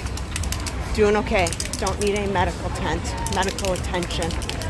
But they have anything you can need. Band-Aids, maybe extra water, maybe some Tylenol, maybe some Biofreeze, maybe your leg is cramping up. So these right here are the buses. They're gonna start sweeping people. So after the balloon ladies pass, they will just come and they'll blockade right here, and they'll be like, nope, get on the bus. Nope, you gotta go on the bus. Sorry, you gotta go on the bus. And you know, it's tough. It's very tough. You know, there's some people who are just fine, you know, maybe they got injured or aren't feeling good and they're happy to get on the bus, and that's fine. But there's a lot of people who had high hopes and just didn't make it. But they are very, very gracious about how they handle that situation. So they have the medical tent right there. They check on you when you're getting on the bus. They have bicycle medics, and they're making sure that everybody's okay. The buses are air conditioned. They have limited supplies on the bus. I'll give you an example. I know this is not fun, but you know, if you're feeling sick to your stomach and you need a bag, they have that. And once the bus gets back to the finish line, they take you behind the finish line, and there's a row of porta potties that are for everybody to use after they've passed the finish line. And you get off the bus, and once again, there's a number of personnel, guest relations, cast members, who are checking on each and every person that gets off that bus to ask them if they are okay. And you know, there's some people who are physically okay, they're mentally having a tough moment, and they are there for you in either of those situations, you know, encouraging you and telling you it's okay, you're still amazing, you did a great job, you got out there. And they give you a medal, and you can do with it what you wish. So for me personally, I think the best thing to do is to keep that medal and go ahead and finish the race at your own pace, in your home, wherever, and earn the rest of it. It's a story to tell. It's perseverance, it's determination to say, you know what, it didn't work out, but I didn't give up, and I completed what I set out to do. There are plenty of people who say, I didn't finish in the one go, I don't want to keep it, and they sell it. I'm not saying they're trying to make a profit. That's not what I'm saying. I'm saying they simply find a new home for it, for the medal. And no matter what you choose in that situation, just know that there's no embarrassment. And that's one of the things that I'm beyond grateful for, how Disney handles these situations.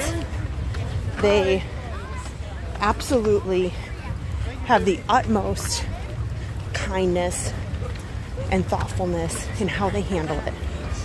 And when you get your medal and you get off that bus, you go right in with the general population of runners, and nobody knows one bit about how you got there, whether you came from the finish line or someplace else. So it's not like, oh my gosh, there's a big sign or something making it worse. No, there's like a little gap, so you wouldn't even know. Like, it's the smallest gap in the porta potties that you come through from off the bus. And even people using the restrooms probably don't even realize. They probably think it's just cast members back there. And I think that's so awesome, the way that that's handled.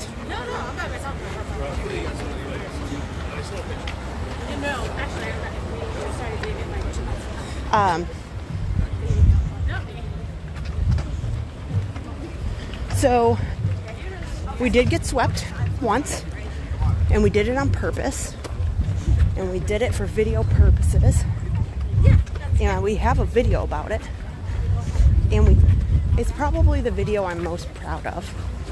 So what happened, it was the same year that I had Harper. I had already, again, my frustration that, oh hey, I'm due with a baby, and I already registered for a marathon weekend, and I had Harper in October, and I ran and trained through the whole time I was pregnant with her. So I couldn't do the wine and dine half, but Adam was asked by the television station, hey, can you film the half marathon or the full marathon at Disney? We want you to go in the race, because they were doing coverage of it. We want you to go in the race, and we want you to hold a camera and film it so we can do live shots. And I was like, well, that's awesome. So what I did is talk to my doctor. They were not thrilled, but they said, you've had a lot of training, just take it easy. And Adam was just so nervous. But I went out and we said, you know what we'll do? We'll run from the start to the castle. And that's really what the news station wanted. They just wanted us to film from the start to the castle. So, and then we said, whatever happens after that, it's good. We'll just instead of just getting on the bus at Magic Kingdom and stopping with all the news crews at the castle who are watching the race, we'll just keep going. And then when, we'll just get swept. And why don't we'll just see what it's like. Because I had no intent, we didn't bring any kind of nutrition, anything special. We just said, I just had the baby 2 months prior. So we'll see how far we get. And we were very leisurely walking. And I'm still shocked to this day. We were having the best time. We were laughing, we were dancing. Before you knew it, we had made it all the way down to Animal Kingdom, mile 19. Mile 19. And Adam is like, Kristen, I can't. We gotta bow out here. This is we don't have anything. We don't have any, pretzels, any crackers, any energy chews. We don't have any of that. this has been fun, but the balloon ladies are right here. Like, we can't keep going. Like, so we decided we'd bow out, got to mile 19, and we got on the bus. And I have to say I'm very, very grateful for that experience, because it gave me a chance to really talk about what happens and what it's like and how they handle it, and be able to reassure people that even if a disappointing run happens and you can't be in the place where you wanted to be, it's going to be okay. Absolutely going to be okay. So that's my story about getting swept while we're on this pretty boring road here. We're over by the Coronado Springs Hotel, and we're gonna jog all the way down to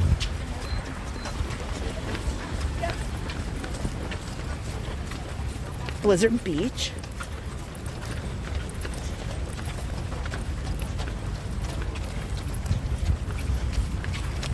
If you're following along, still pretty good. Still about 16-minute pace, a little bit less on average. We are well ahead of the end of the race.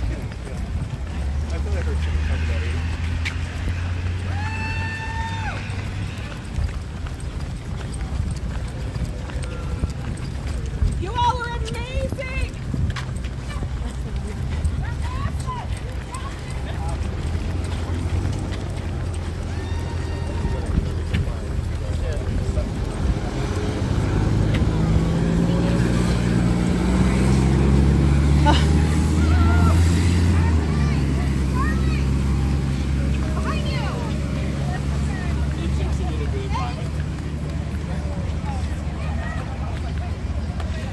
Welcome in.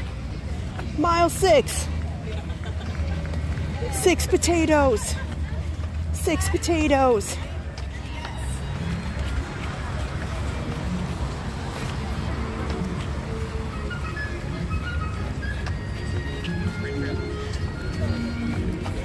Now, speaking of, RunDisney is very inclusive, disability friendly. Pretty much anything that you could need to finish the race is available to you. So if you need a mobility device, approved running chair, like a wheelchair, or maybe you're pushing a wheelchair, they accommodate all that. If you need assistance for sight purposes, as we go through, we might see some. They have bright signage that they give you. It's yellow, and they have them for your back, and I think on the front too. And it indicates,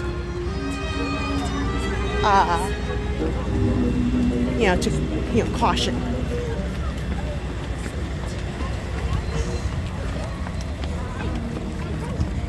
If you are running with a service dog, you'll see a decent amount of service dogs in the race too.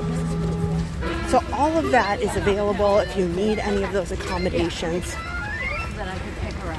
The one thing that is not permitted is kids. So you can't do, just infants and strollers, that sort of thing, toddlers. It has to be medical devices. Here, I was getting bunched up there. We'll jog it out.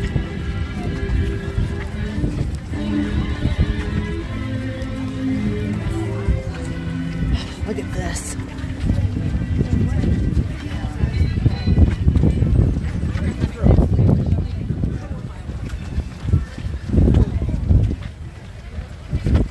So many people. You like your show up?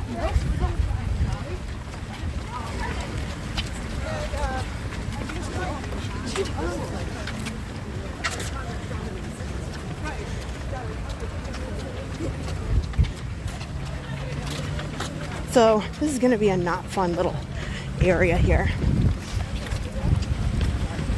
It's my least favorite in the marathon, and it's going to be my least favorite now.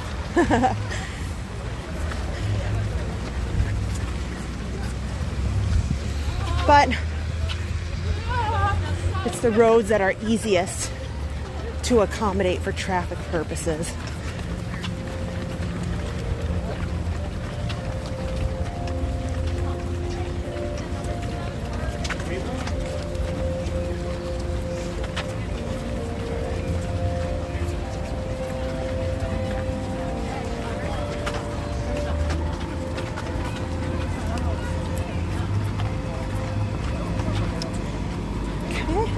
Here's another cutoff point.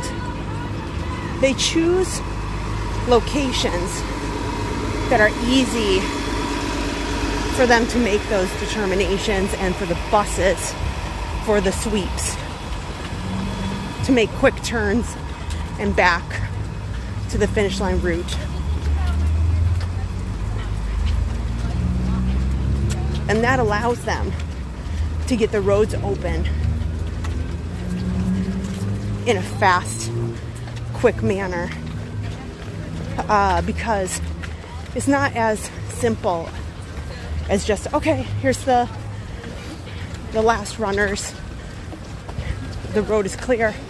What they do is, not only is it a sweep of bicyclists, medical, patrol, RunDisney, RunDisney cast members who are just simply there to make decisions, that sort of thing. But they need to clean the road. And it doesn't sound like much, but sometimes, runners will leave trash. They don't want somebody's carrying a water bottle and they drop it. Whatever the case might be, it's not a lot. But you don't want to leave that on the road. So they come through with street sweepers, checking to make sure everything is back to being pristine. And then once they clean, then they reopen it. So it's kind of a process. Wow, this is just congested.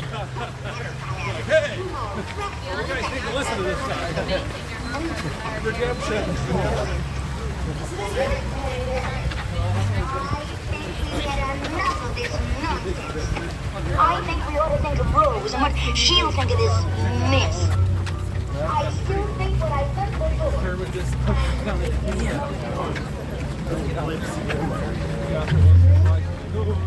She's right. Here they are, good as new. Careful, Merryweather. Quick, lock the doors. I was just watching Sleeping Beauty with Harper the other day. I didn't get through much, and then she fell asleep. And I went back to work. Okay, another medical stop here. So apparently, is like a thing for people who do doggy. If you are concerned about anything medical and you want to pre-plan, just a reminder that Disney publishes the race course in advance. So you're able to think about, hey, maybe you have medication that you need to take, anything like that. Or maybe you just want to have it in the back of your mind of, hey, if I need anything, what do I do? Where do I go? they pre-publish where the water stops are. They pre-publish where the first aid stations are.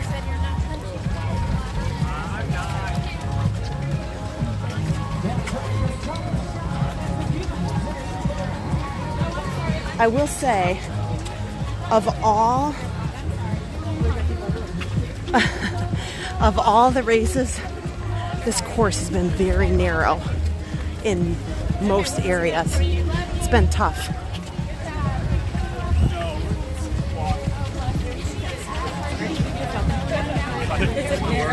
Even if I wanted to run, it's making it very difficult. Today, once again, guys,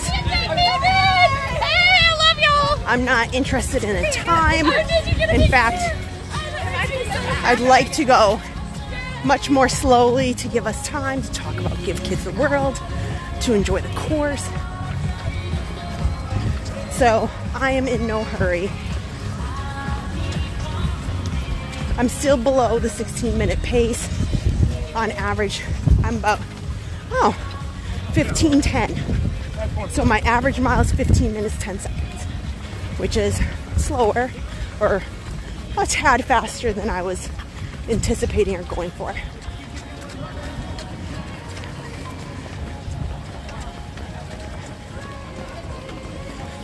And at this point, we're still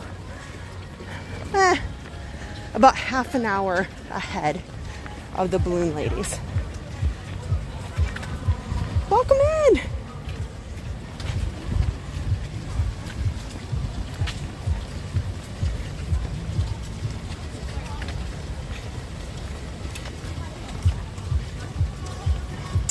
Welcome in, WDW Random, Allie Park, Charles Hosier, Mary Purdue, Elaine Look, 7 Potatoes,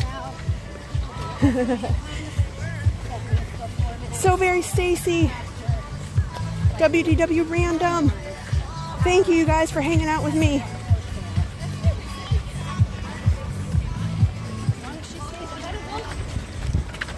Chevy Perez, mile marker 6. We are heading up. Oh, mile 7 should be around here. My watch already ticked over. I think this person's got roller skates on. Oh, they have. Okay. I've never seen that entertainment. We got some roller skaters here. That's so interesting. Very unique.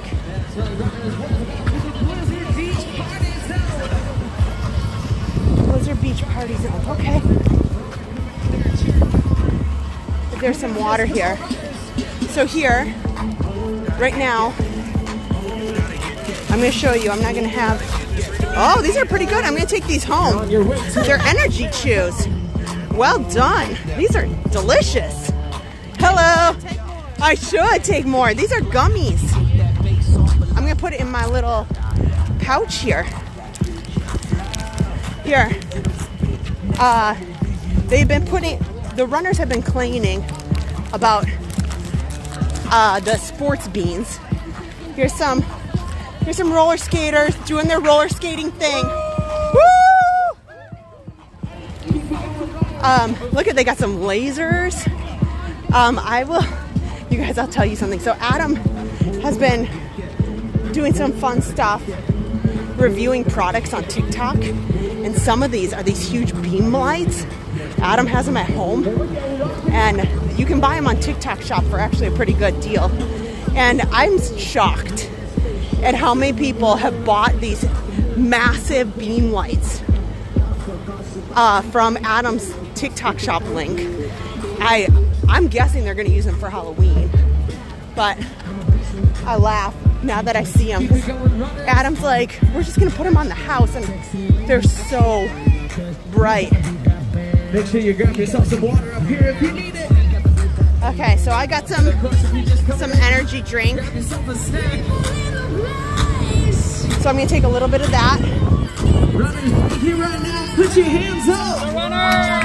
Hopefully, they'll give me a little boost. Get ready to run it out. Here. Here we go. Go now. I'll need some water though. Definitely don't want to pour this in Powerade. It's very humid out. Keep going, guys. Keep going. So even though it is very pleasant, it's very, very humid. I can just feel it. Thanks.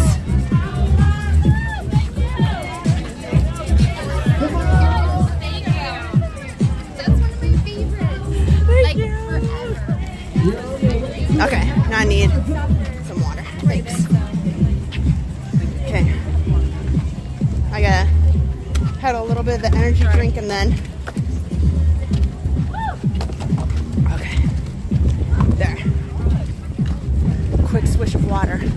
Okay, 7 potatoes. 7 potatoes. Here we are. Welcome in. 7 potatoes. Yes, and it's so much easier to eat gummies. So very tasty. The chews are so much better. I mean, I get it. RunDisney puts out things that are sponsored. You know, if something's free, it's free. But I hated telling people, sorry, don't rely on Disney's sports beans. They turned my stomach, and clearly they turned a lot of other people's stomach too. What was even more heartbreaking is people who really aren't sure and training situations. Thanks for coming out. Yeah.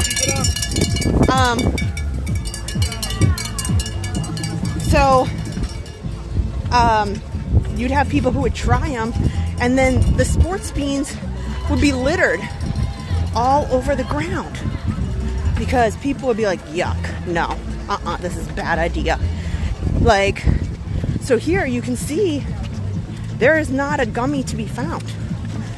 So I'm really happy that Disney made that change, and that's recent because as a springtime surprise, they were doing the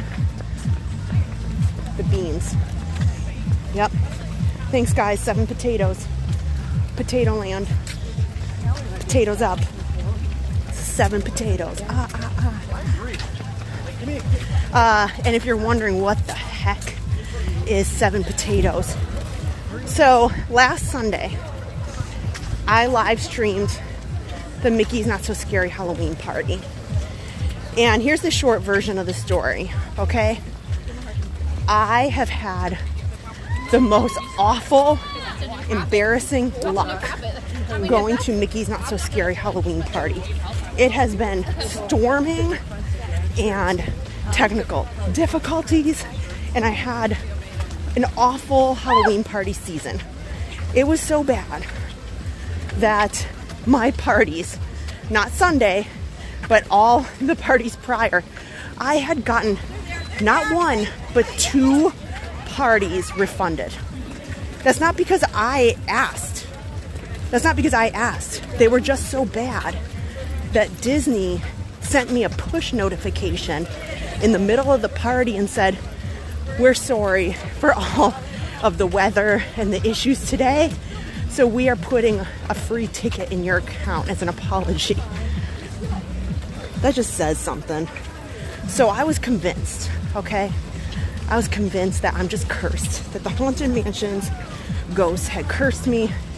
So last Sunday, I was like, I don't know. I don't want to go out in full costume because I have this awful luck of it raining and storming. And so I wore a costume from last year. My favorite, very favorite, when I need a pick-me-up and I need a laugh, my very favorite cartoon is a Mickey short. You can see it on Disney Plus, and it's called, the title of the Mickey short is Potato Land. And you can Google it, Potato Land. And the premise of Potato Land is Goofy and Donald and Mickey are on a road trip, and they're driving through Idaho, and they see a sign that says, "Welcome to Idaho, the land of potatoes." And Goofy said, "It's my dream to go to Potato Land." And he said, ever since I was a little kid. So Mickey and Donald worked through the night to create a theme park made of potatoes. And it is the fun. And Donald, of course, gets wrecked. Like, he just gets hurt. And he just gets so frustrated. And Mickey's the most positive. Like, I just want to do this for Goofy and make him happy. And Donald's over here, like, just taking a beating. And it's cracking me up. And they have a Potato Land Haunted Mansion and a Potato Land Hall of Presidents. And so I dressed up as a Potato Land tourist last Sunday. I had Potato Land ears and I had a Potato Land shirt. And oh my gosh, the cast members were just getting so into it. Everybody was cheering, Potato Land, Potato Land. Now, I didn't think this through.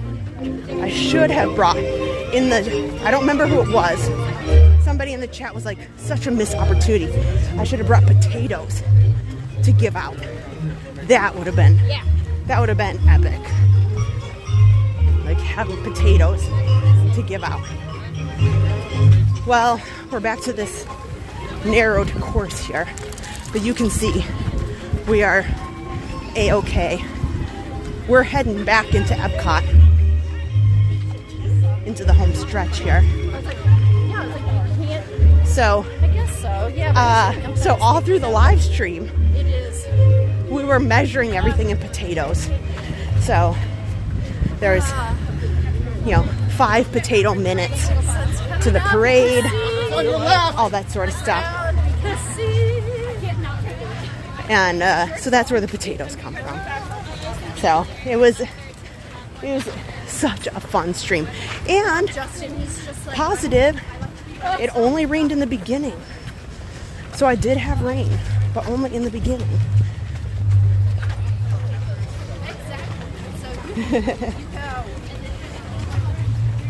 Thank you so much for everybody who's donated to Give Kids the World. We're up to $300. That's amazing. Anything today can go right to Give Kids the World. Now that it's getting a little bit closer, we've talked about it at the beginning of the race.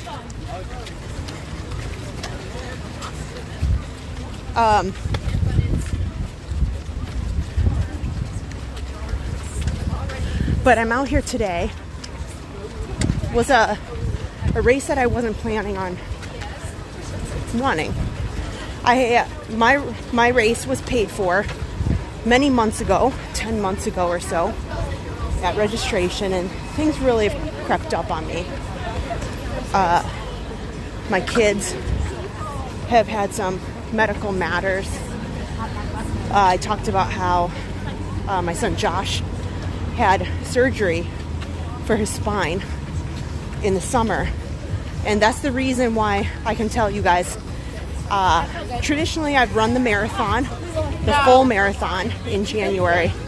I will not be running the full marathon this year because my focus has really been the kids in the last many months, and so I didn't want to register for something I know I just can't commit to.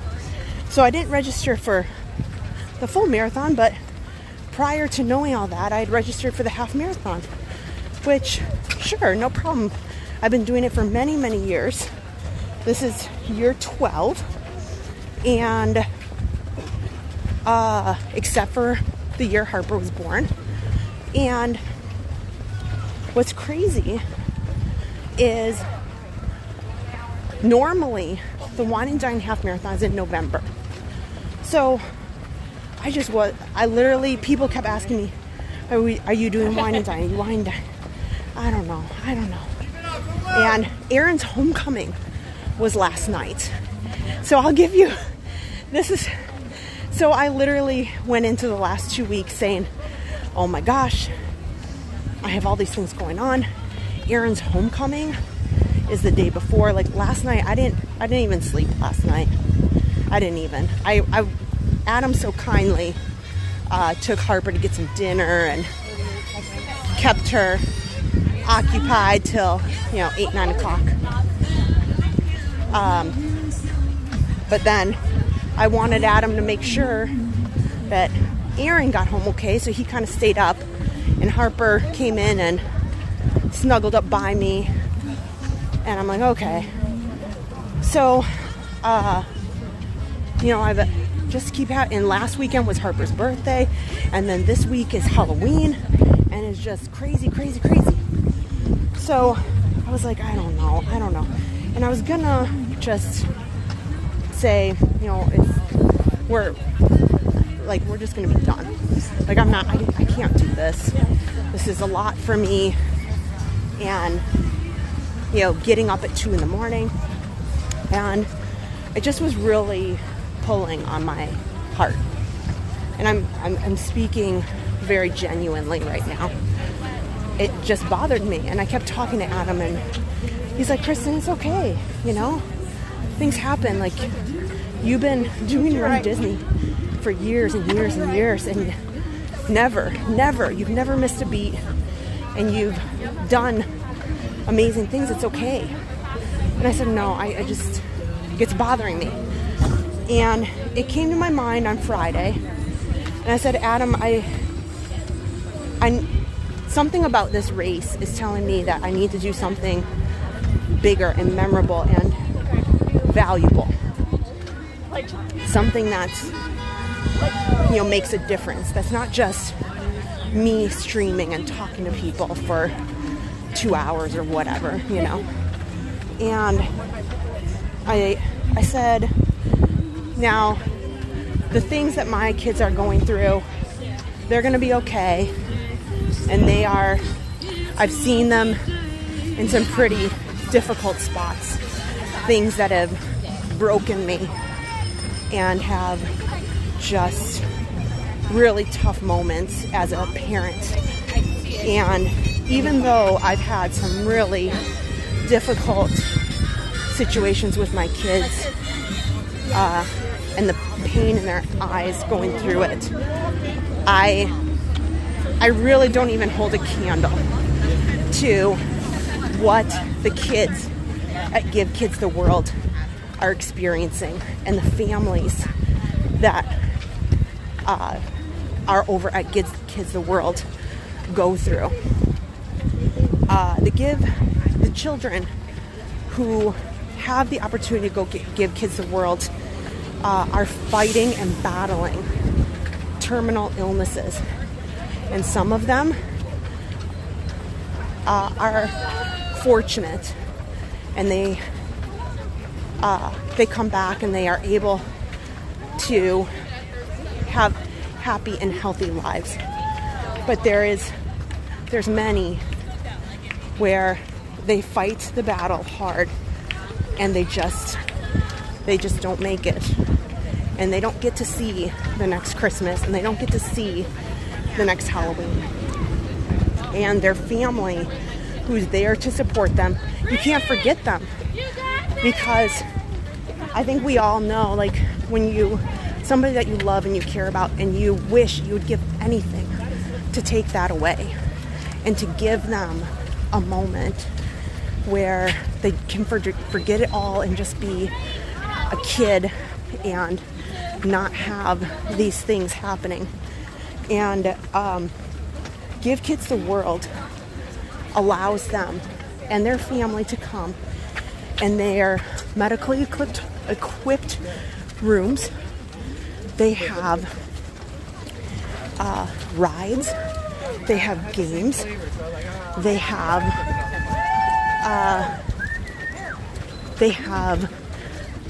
entertainment, there's characters, there is so much. And then, of course, the theme parks support them with tickets and ways to enjoy the local area that are outside of the Give Kids the World resort.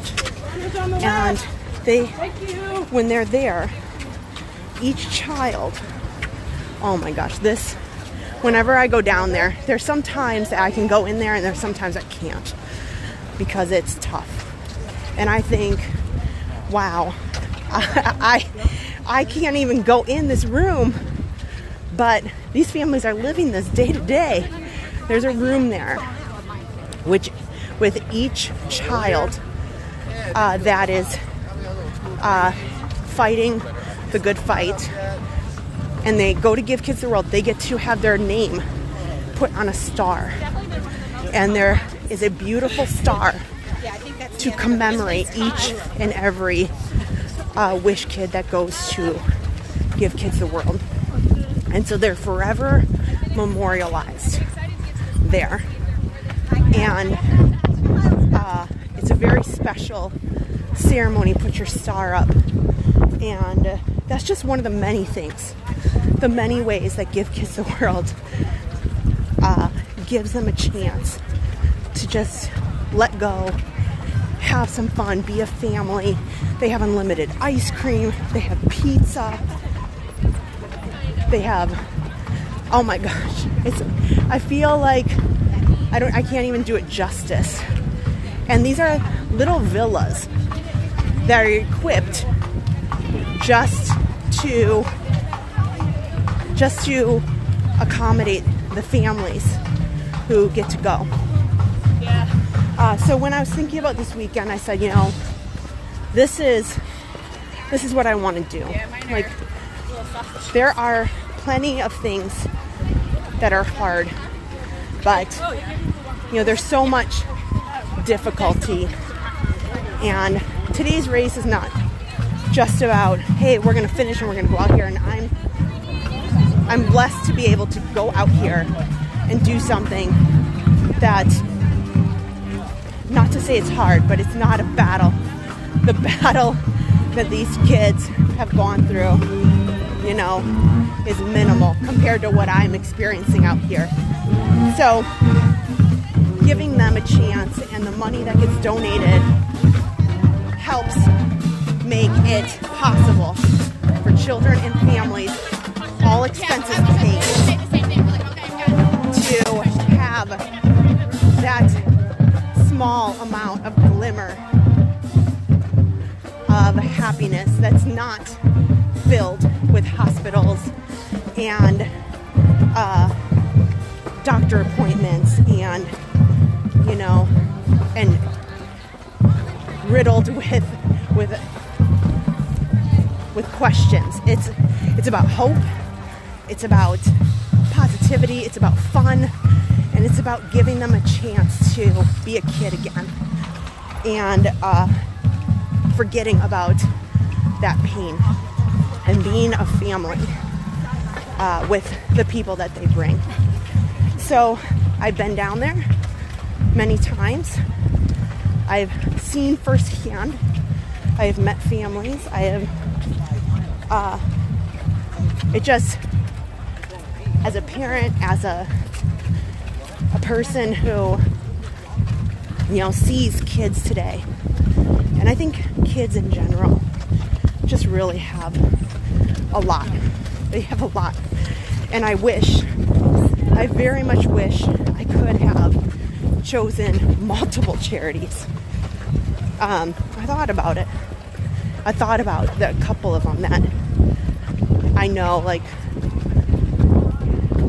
you know, being in hospitals this summer with things for my kids, and I just know there's a greater good out there, and if I get a chance to do something and spread the word, you know, I feel like that's the best I can do. I can't take things away from them. I can't for them. I can't make anything go away.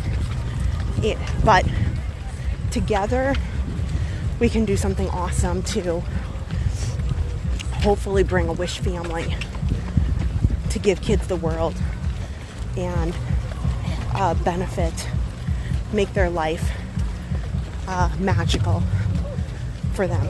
So that's the situation. This all just came about just yesterday. Like, my bib is not part of a charity.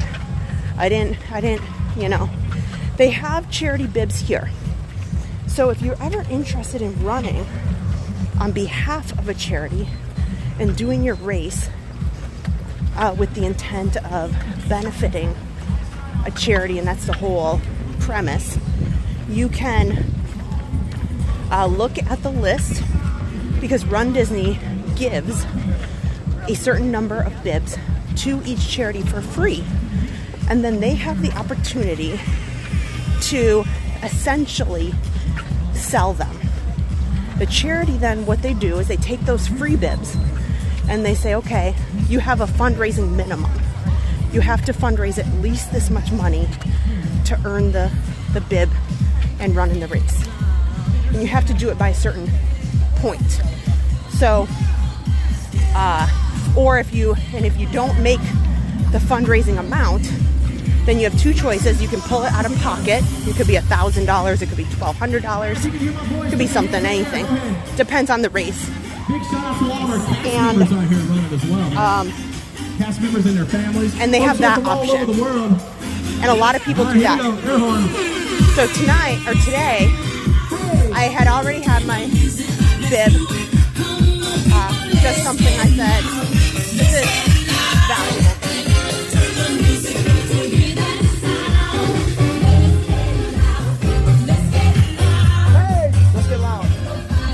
Thank you, all of you guys. Wow. Thank you, you guys. How we doing, everybody? Thank you so much. You guys, thanks so much to everybody for donating. Once I get up towards that Epcot bridge, I'll call out the names a little bit. Thank you guys. You know, we're at 8 potatoes. 8 potato miles. And I think, you know, I think that's always been my thought process when it comes to running, and it comes to running at Disney, is I am a different kind of runner. I'm kind of unique. As far as my pace, there's been years where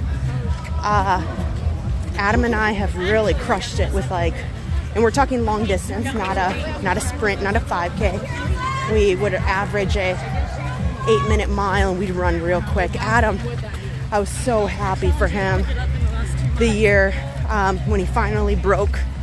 He had a half marathon for less than 2 hours, and that was such an accomplishment for him. And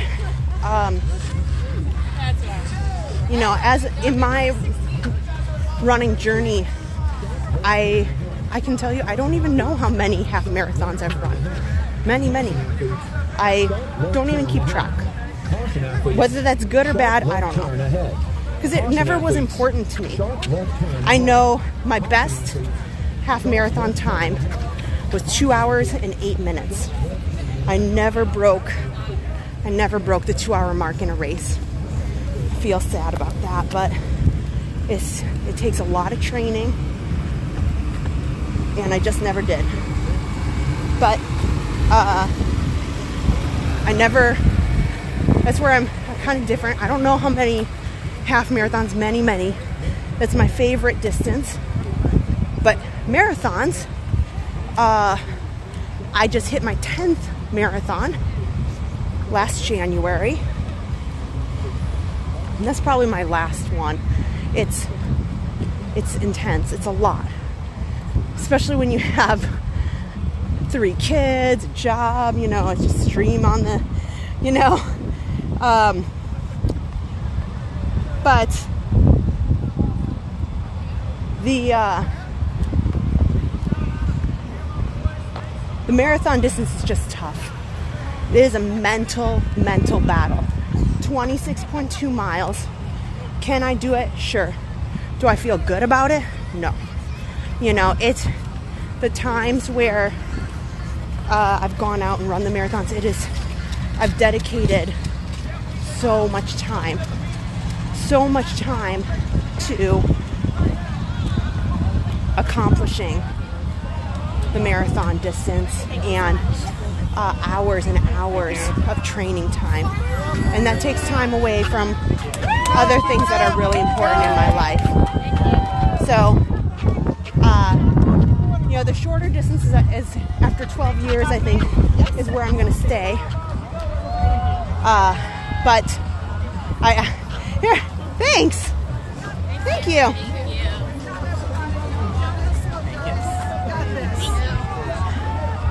I've been talking so much, I'm getting parched. Good job, good job. Okay. You are fantastic. So the balloon ladies just went over the bridge there. So they've got like, woo! I'm sorry, it was so close. Oh, yeah. The balloon ladies just finished over the bridge up ahead. Running in 3, 2, 1. Let's go. 310. So that's kind of my personal journey, and that's why I am kind of disappointed. I don't have anything booked for the marathon weekend.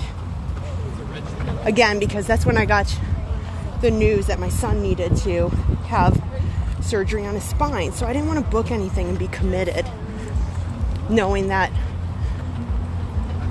you know, over the summer, that's where I wanted to be, is being around and not worrying, like, hey, I have to go out and train, and I have to go and do this. So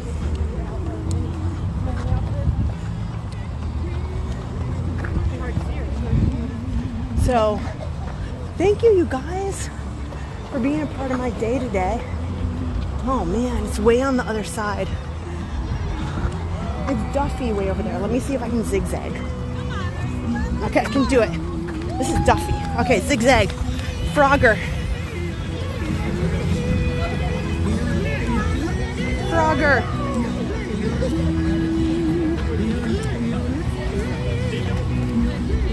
Thank you. Hi, Duffy. Oh, that's so cool. Nothing can stop us now. That's also my favorite. I love all the merchandise. Whoa, look at this. They got a drone right there. They got a big drone.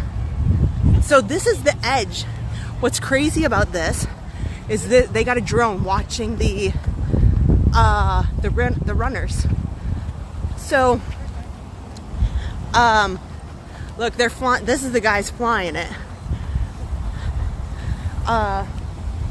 Here, I'm gonna come way over. But they are filming the race. So, oh my gosh, I could talk for that for a while.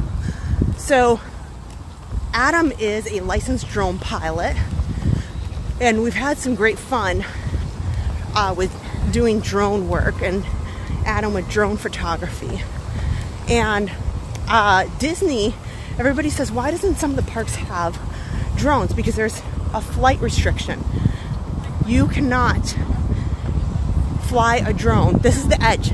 This is the boundary right here. And there's a big circle, and it goes around Epcot, around Magic Kingdom, and there's a no-fly zone. And it's restricted up to a certain number of feet. Sorry, it's really windy under this bridge here. And so they would be restricted on the other side of this bridge here from seeing, from flying the drone. And so Magic Kingdom can't have drone shows, because if they do, they have to get that FAA restriction lifted, because they don't just get to make their own rules. They might have, own this property, but there's an FAA regulation. So you can't just say, well, I want an exception. That's not how it works with the FAA. You don't just say like, well, I want to, so I will. Nope. The rules apply to everyone. So that's why you see when you're at Epcot, if you are watching Luminous, they have helicopter tours that watch the fireworks. Now, they will skirt the no-fly circle. And sometimes you can see them, some of them cut it real close, and they just take the hit and they just hope I don't get in trouble. And they take the helicopter real up close to those fireworks, which is within the restricted area. But Phantasmic is another one. You see the helicopters come real low right behind the Phantasmic theater, and they can be real annoying because they're loud. And so but you will see them over at Typhoon Lagoon, Blizzard Beach, and the helicopters for the local tourists are there, and they give tours. But that's interesting. That's why they are allowed to have the drone show at Disney Springs, but they cannot use drones, we'll say, in the lagoon at Epcot, and they can't use drones at Magic Kingdom. They will have to change the FAA restriction if they wish to accommodate that. So anyway, that's it's a little bit of drone tidbit. A little bit of drone-ish information and how it relates to Disney, and how that you can't just do whatever you please. Okay.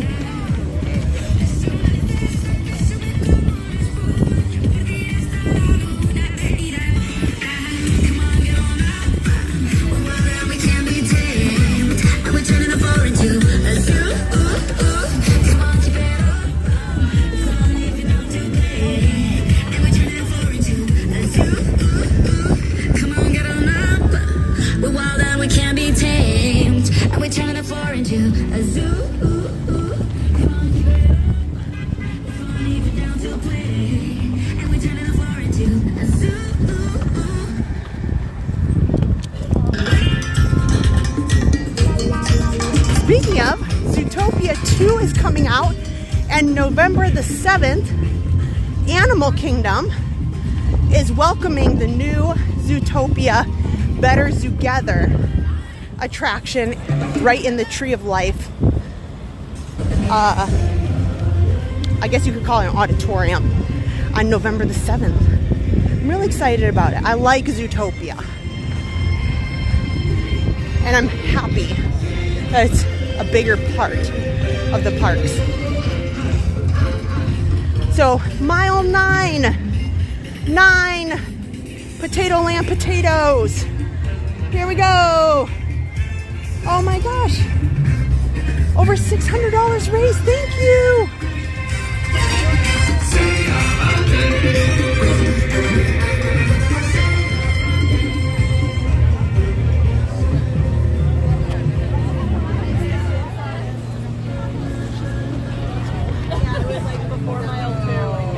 Try everything. I also really like the soundtrack.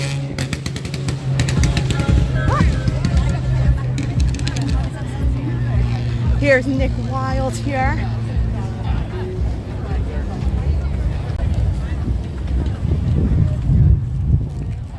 Ah, so much fun.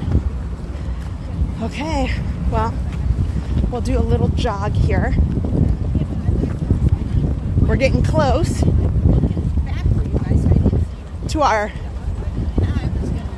Epcot journey back to the finish line.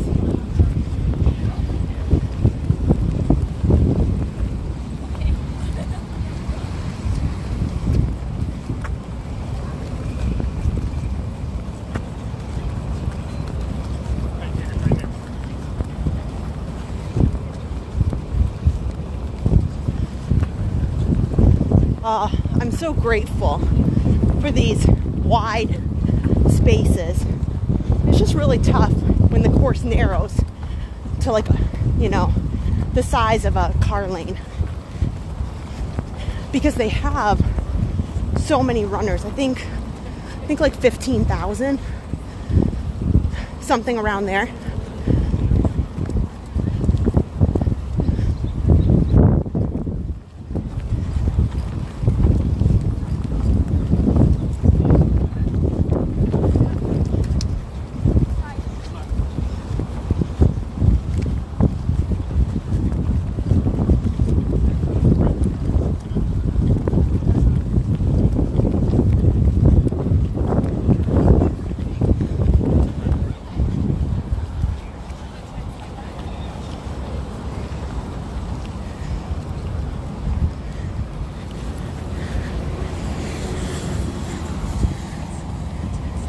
there's those medical bikes,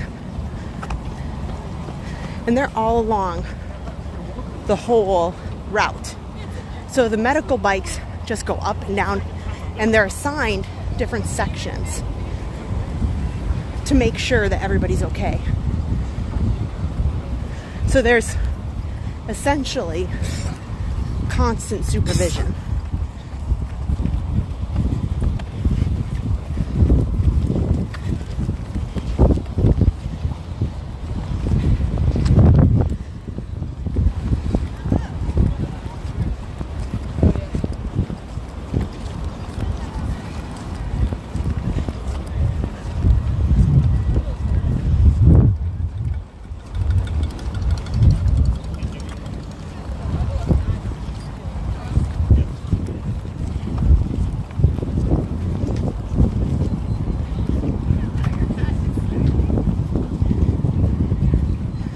We're still doing really good. My pace has changed a little bit to 15 minutes, 20 seconds on average. The balloon ladies are well behind us, over half an hour.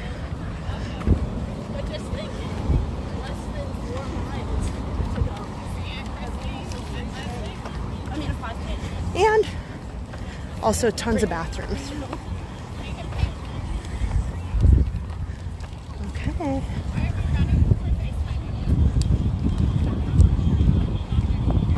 How are you guys doing? Thank you again, everybody, for joining. It's an early morning, but it is gorgeous. A beautiful day for RunDisney. It's got a slight wind.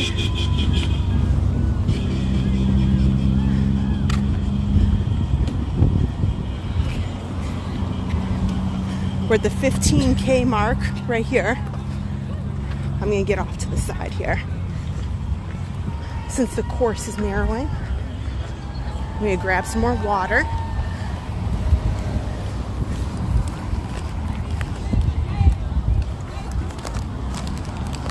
Okay. I forget what I brought. How many little energy things I got. Here, I'll take some. Ooh, it's yellow.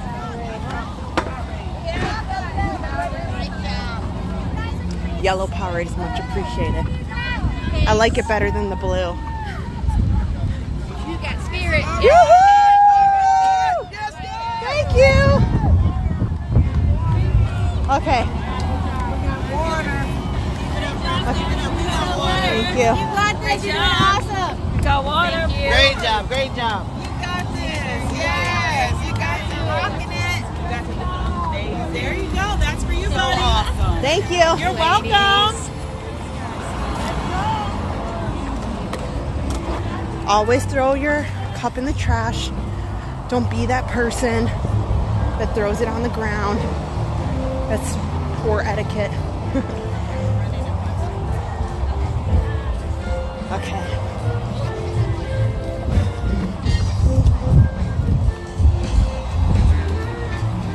So, another cutoff point here, because it's easy for them to just quick get on the buses and move those buses out of the way. Oh, the Queen of Hearts is over here. Let me try to get over to this area. You'll see the guest relations cast members that are waiting to help anybody who might need anything on these buses. Welcome in.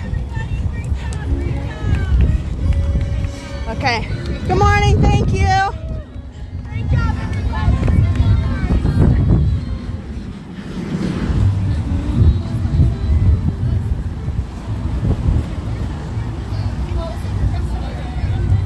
Oh, I love this. Look at the whole Alice in Wonderland gang there. Costumes. I love it.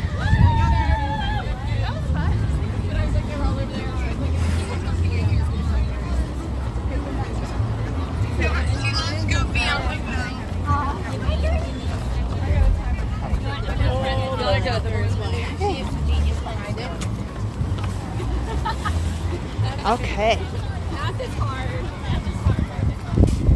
We'll jog a little bit to this turnaround.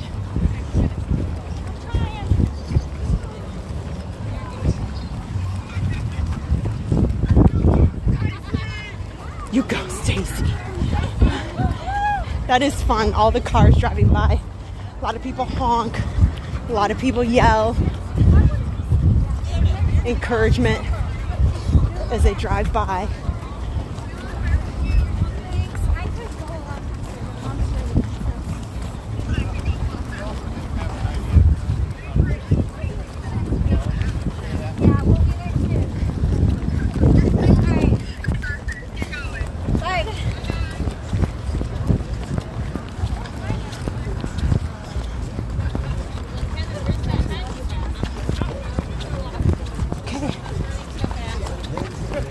Sharp left turn here.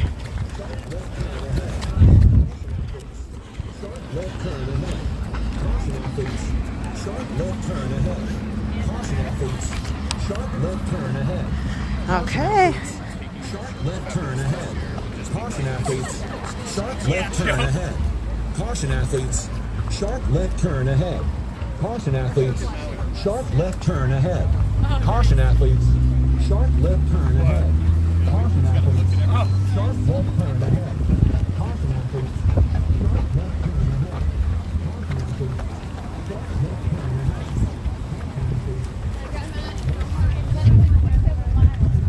Caution athletes. Sharp left turn ahead. Okay. Now, this little on-ramp is brutal. For me personally, it doesn't matter how fast I run or don't run. I walk this on-ramp mainly because my knee already is has been wonky for a long time. Whoa. Well, some car didn't do so well. Looks like they ended up in that ditch there. But this on-ramp is like the death of me. You're walking on like a severe incline or decline or, kilter. I don't know. Angle. That's what I'm thinking. So not only are you walking uphill, but the road is on quite an angle. So my knee, my ankle just feel so awkward going up this. And so they tend to have some sort of motivation in this section. Sometimes they put the Green Army men. Sometimes they put, I don't know, just some fun motivational characters who are shouting excitement. But it's not really a fun.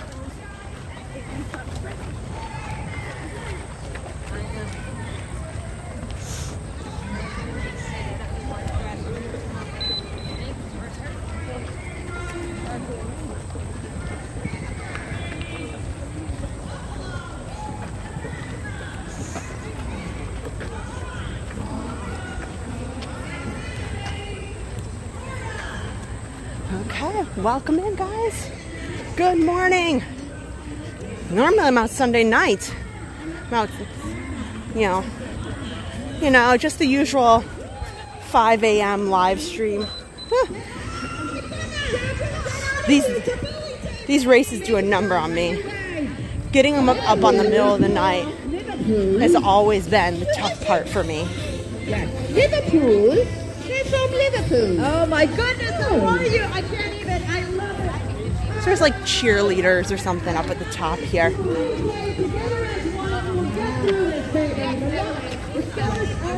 And this is always at the end.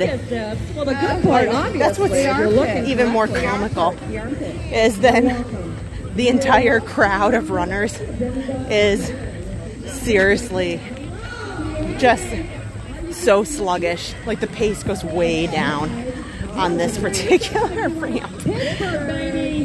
Everybody's thinking the same thing, like this sucks. Exotic. No, I love. What is it? Switch. I love it. I don't switch.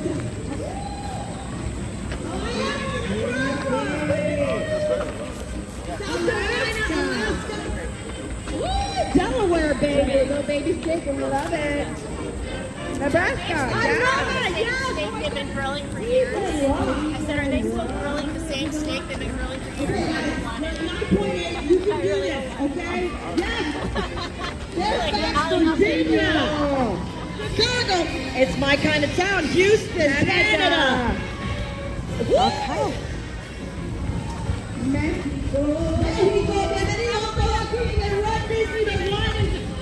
Arizona, baby. Where the sun rises. Hi, good to see you. This is very exciting. I'm always on the wrong side. Very exciting. They're putting all these characters on the left side. I need them to be on the right side. They're kind of like two ladies. I'll try to get over there. Okay, Frogger. Oh. Okay. Here. Cute, all of these beautiful Here you go. Can I please make recording us go? You are awesome. You're at 9.8, baby. You can do this. I love a mesh shirt. I love a mesh shirt. Double digits. Oh gosh.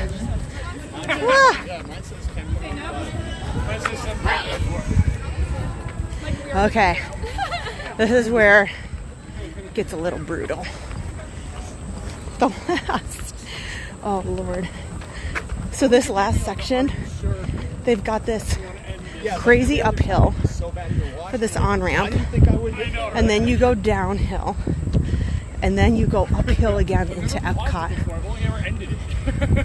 So you think, oh my gosh, I'm doing so awesome. I'm on mile 10. I'm getting towards the end. And it's like the steepest inclines. You know, certainly this is not like Colorado. You're not like in the mountains, but still, it's like these steep inclines and then drop down, and then these steep inclines and then drop down right before the end. It's funny.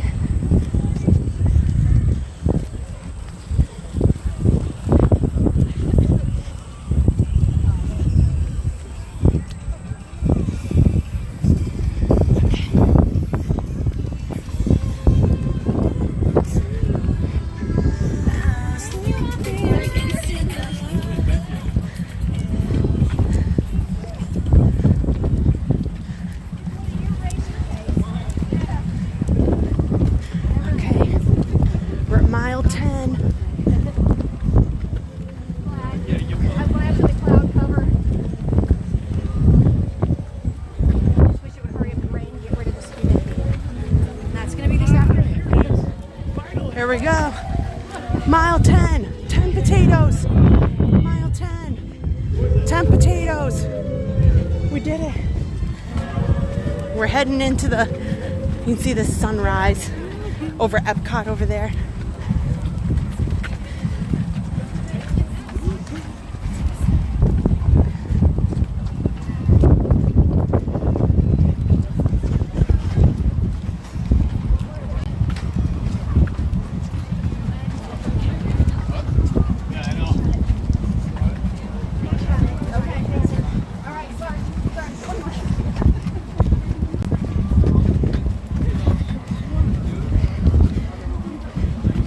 Even though by the end of the race, my watch is going to be a good like half mile over, because when you zig and zag and you go here, there, everywhere, you're adding up little chunks of mileage. And then I will also laugh. I cannot be parked any further. I'm literally almost parked out of the parking lot in Epcot. So I tracked it. I'm 0.75. 0.75, almost a full mile. My car is away from the finish line area. So I walked a mile to get in, and I'll walk a mile to get out. Okay. Good morning.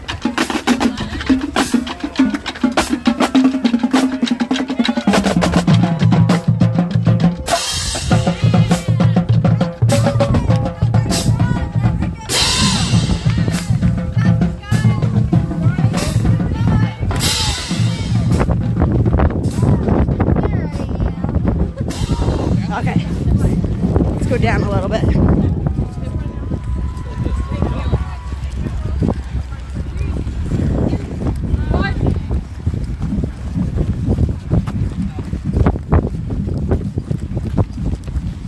Kick it up a little bit.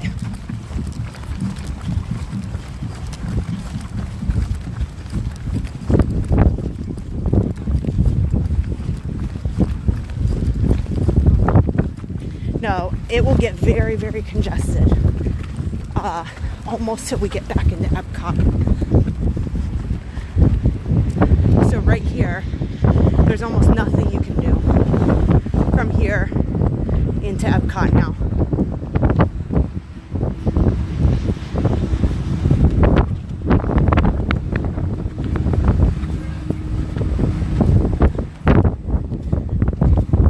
You're just really at the mercy of how fast the people in front of you go. And going uphill is not going to be quick.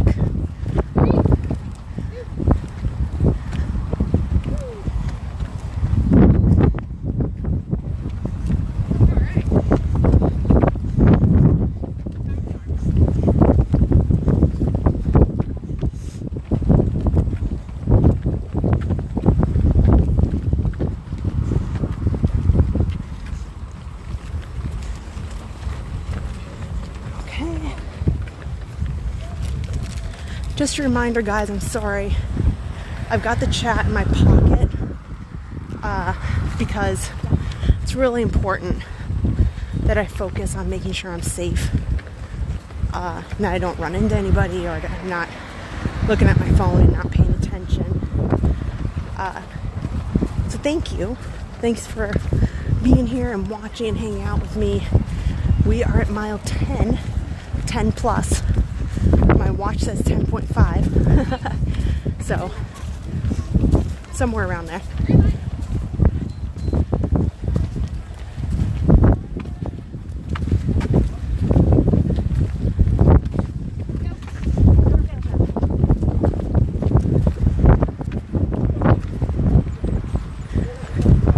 There's a steep incline here. Going up over Epcot. This road takes you towards Disney Springs, but we're going to make a sharp turn and go into Epcot.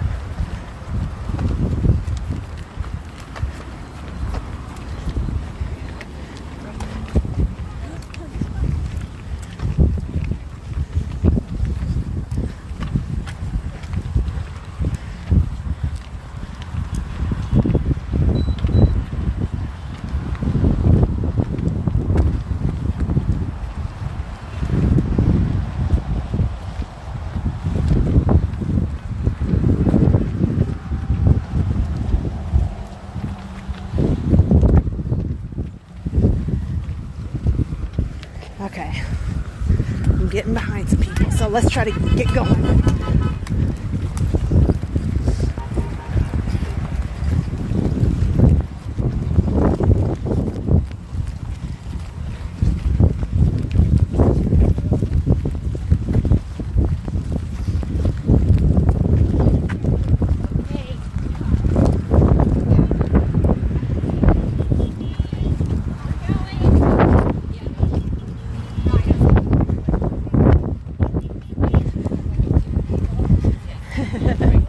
Lots of people honking.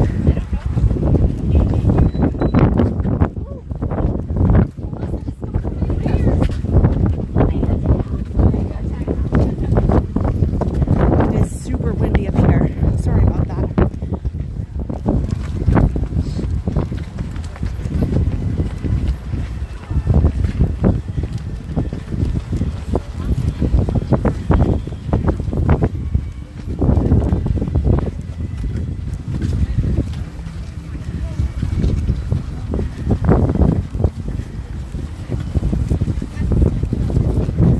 Now, I should mention, I'm really sad because I just thought about this. The Disneyland Resort in Anaheim is going to be canceling, and they will not be having any more races on the West Coast until further notice, which I wouldn't get my hopes up. They've been off and on for many years, battles with the city of Anaheim, logistics. It just has been a struggle for a long time. But what was great about it is they had a coast-to-coast medal.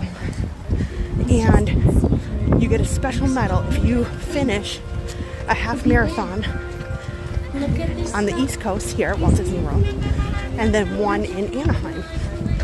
And Adam and I took that opportunity and did that in 2024 because they came back. And I didn't know if they were gonna be around for very long. So I said, Adam, we gotta go. And I even paid for and bought the big Return to Disneyland Run Disney banner. It's huge. And I had it shipped home. And so it was really fun. They have a lot of logistics problems. Most of the course in Disneyland is on city roads. But I'm gonna miss that because I loved having the option to get the coast-to-coast medal. So I'm happy that I actually have one.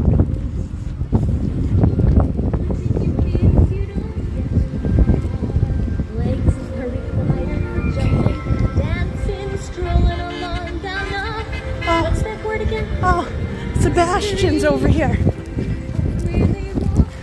Uh-oh, what's going on? Oh, oh no, shrubs down. Shrubs down. Sebastian was all turned around there. Huh. It's windy. Absolutely very, very windy. Look at this line for Sebastian. He's not going to walk either.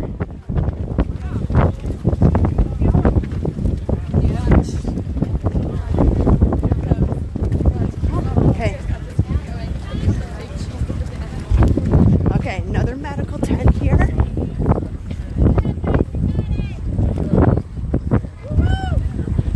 So anything you can need, they'll take care of.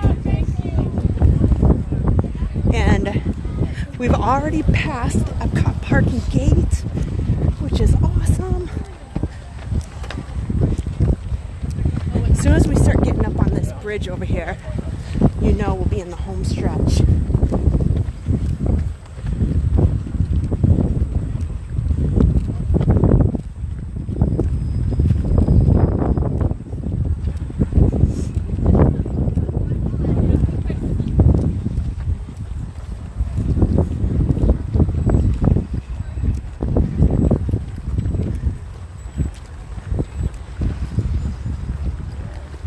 Okay.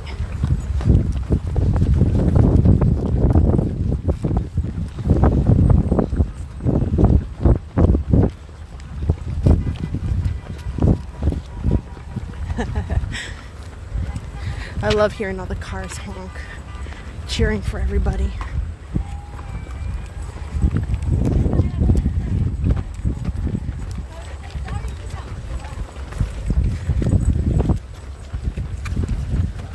Okay, up here's some water. Perfect, because I need some. I think I'm going to take one of my last energy packets.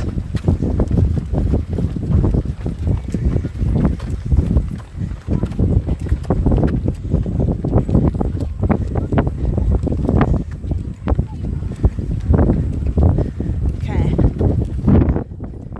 I'm so excited. We're getting there. We're getting there.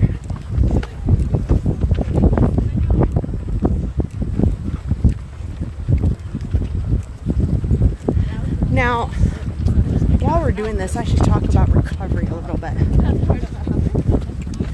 You know, the goal is to cross the finish line smiling, happy, but sometimes that's not always the way. You can, if you have any ailments, there is a pretty large first aid station immediately after the finish line. and they can help you right away with anything, major or minor. Now, once you get home, I know this is not fun, but the more you walk, the better it will be for you. So, going home, maybe take a nap, but do not nap long.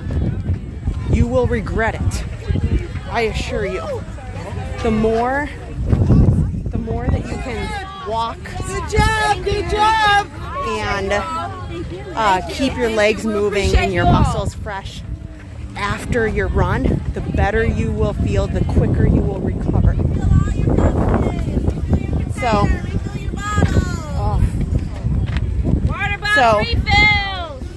like, I'll go, let me get some water and then we'll talk about recovery. Here we go, I got one. Thank you. Here. Good morning, good morning, good morning.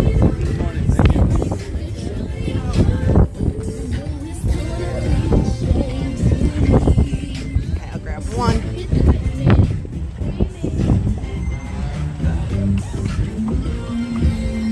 I got to dilute all that energy powder.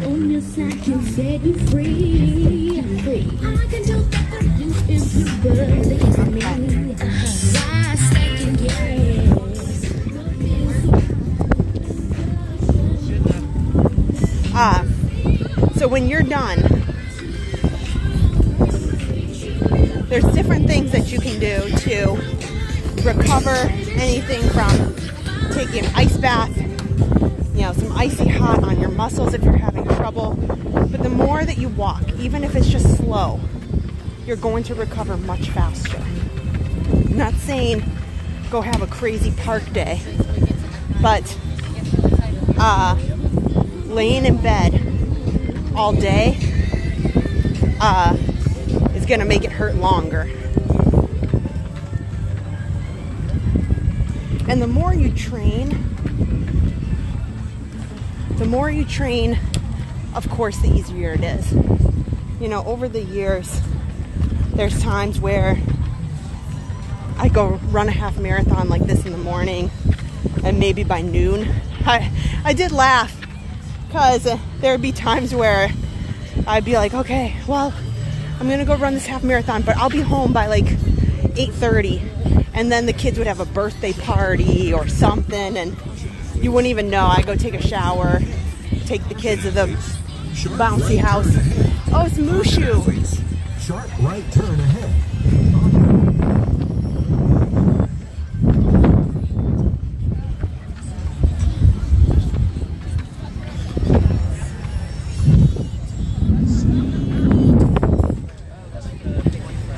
Couldn't get over there quick enough.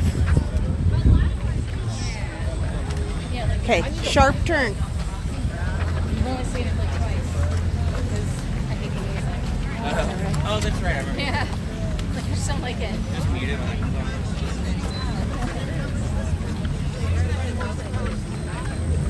Okay, let me take a quick moment. We're at mile 11.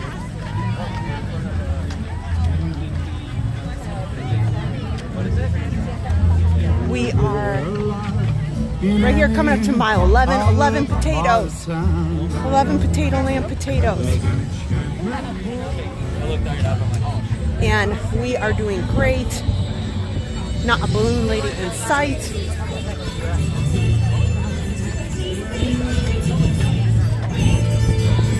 This will be a slow uphill here.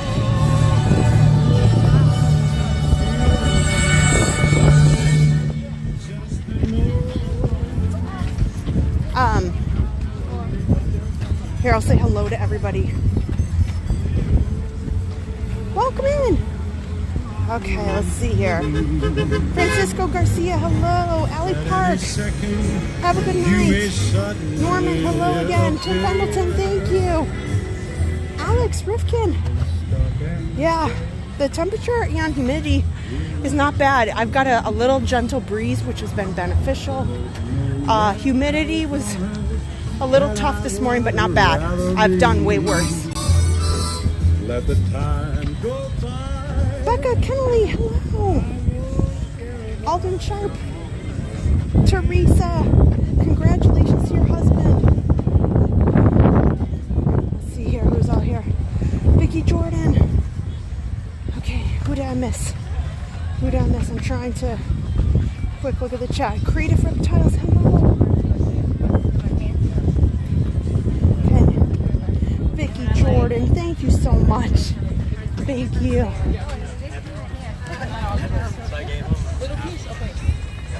So that's another fun thing. That's awesome. Alden Sharp, I love this.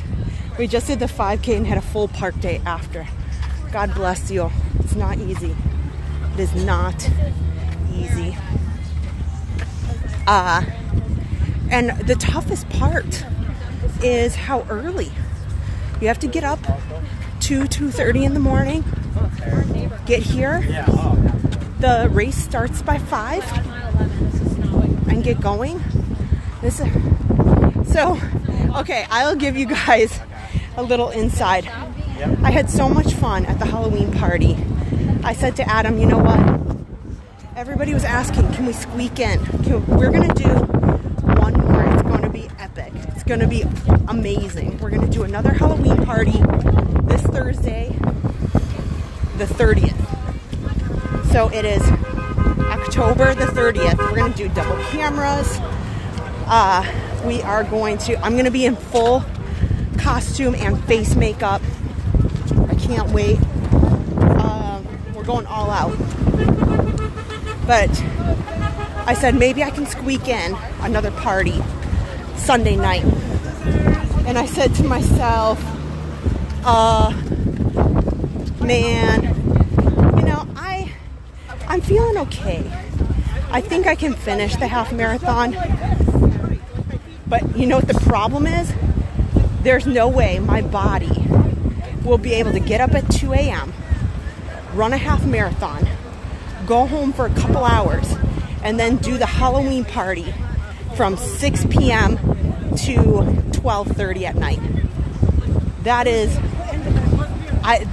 truly insane. And I thought about it because I called.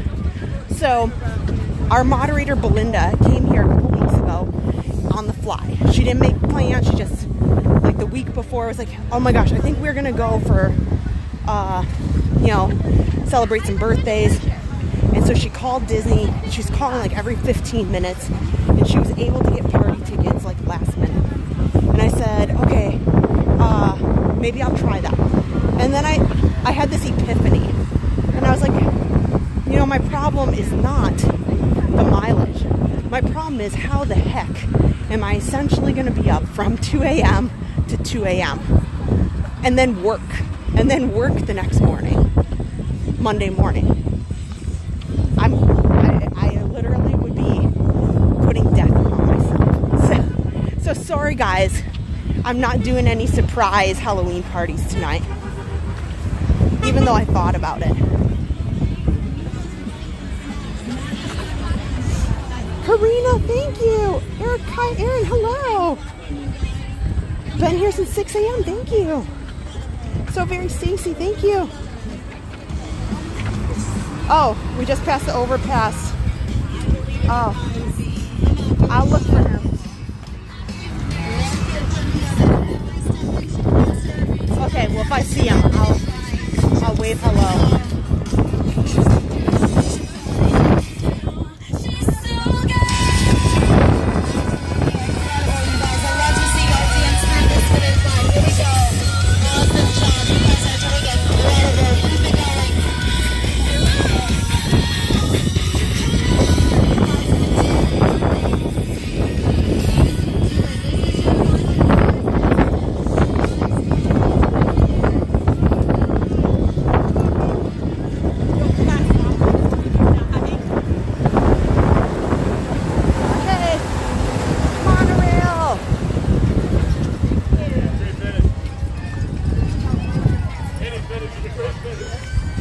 That's what I agree.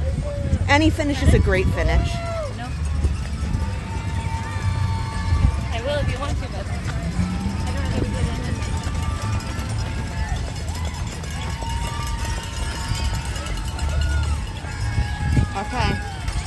Lots of people cheering here. Woo! Good morning! Good morning! Taco power-ups! Woo-woo! I love this. Chips and queso. I love that. I missed Paul back there. I think he's behind me. Sorry if I missed him. It's early. I was talking about my early morning.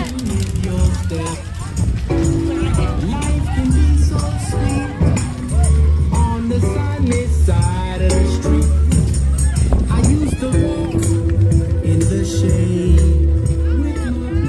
Thank you, you guys.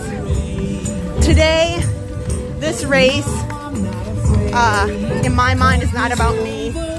It's about the kids that we're helping at Give Kids the World, because there's nothing that I'm doing today, there's nothing in my life that could ever compare to the difficult situations that these young kids are going through, and their families, and the support that they desperately need, and having a magical experience to give them that light and that hope that they need to keep fighting the good fight against the illnesses that they have. And even on your toughest days, you know, I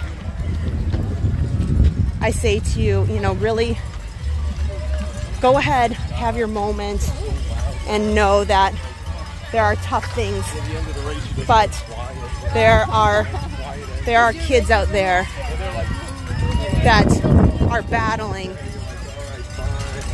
these terminal illnesses that... Hi! Hello, guys! Good morning! That's Kira. Woo! That is awesome. Oh, geez. Ooh, that's... Woo! We're making it, guys. We're getting there. Whoop, whoop, whoop. Okay.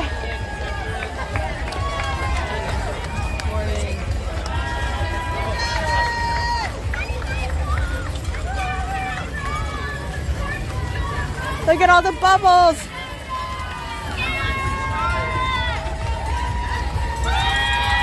Woohoo!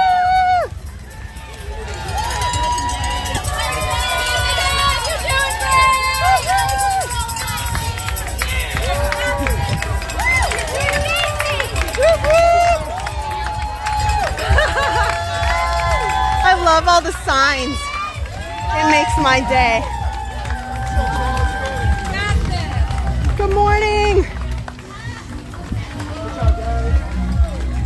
So thank you guys, because I feel like, and I just want to say this, whether you can donate, whether you can't donate, the fact that you are in the chat, participating, and any chat messages, any thumbs up, all help share the stream and recommend it to other people, and anything that helps get the word out to more people about Give Kids the World. I feel like I've accomplished something. You guys look phenomenal out there. I see Tigger right kind of high in the back. I see it. And that's what's important. The more that we can get that word out about that, all the wonderful things that Give Kids the World does to help children and families during times that are unfathomable, truly. I feel like we've accomplished something together as a channel. So, you know, just something as simple as a chat message, a thumbs up, that all tells YouTube, hey, there's good things happening here. I should recommend this out. And maybe somebody who's never heard of Give Kids the World is going to find out because they come and check out this live stream and learn about, oh my gosh, wow, that's so amazing. Great job. And that's what's wonderful. You guys, good job. Thank you. Thank you so much. Sorry. I think I'm more I think I more need water because I've been talking the whole time than anything.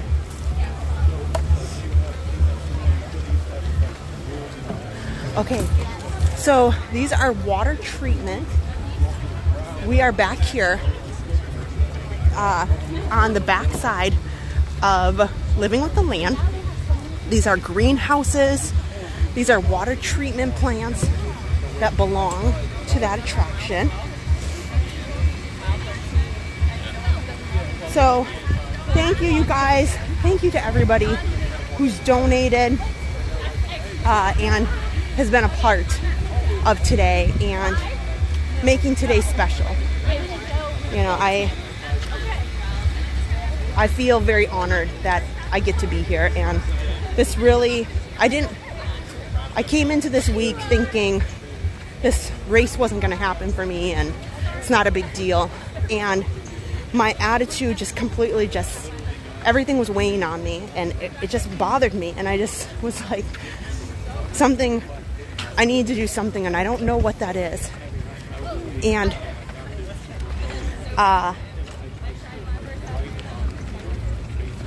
it, you know, it just kind of came to me, and I said, you know, this is what I want. I want to make the race about something that's important and makes a difference and brings awareness. And so thank you for participating and watching along and just kind of being a part of that. So Phineas and Ferb is over here. Let me catch them.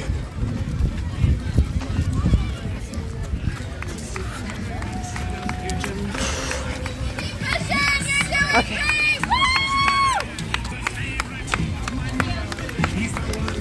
Whoops. Okay. Welcome in, guys. Thank you so much for watching. So back here, here's the Living with the Land ride. So this is where the big greenhouse you go through in the boat that gets all decorated. I mean, they decorate a lot for Christmas, but they put a lot of trees, lights and stuff in this section. That's what this is. And then we're about to go to the backside of Soarin'. And that blue building right there, that's the backside of Soarin'. Look at how massive. Caution athletes. How massive. Speed bumps ahead. Caution athletes. Speed bumps ahead. Caution athletes. Okay. Speed bumps ahead. Caution athletes. Speed bumps ahead. Caution athletes. Speed bumps ahead. Caution athletes. Speed bumps ahead. Caution athletes. Speed bumps ahead. So if you haven't already, please hit the thumbs up. I think I failed to mention that a lot today, but thank you. If you could kindly do that. So RunDisney, yes, this is one of those very, very unique times where you get to go backstage and see things that you otherwise would not see as a park guest. And it's kind of neat. Cast bus.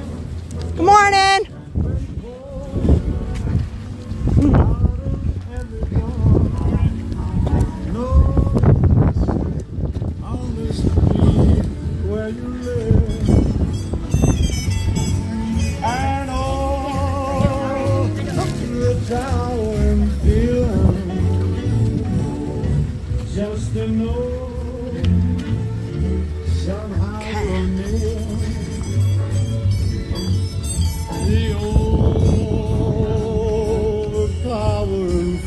Look at that. Now you can see the back of this theater, Soarin' Theater. So there are A, B, and C. But there you go.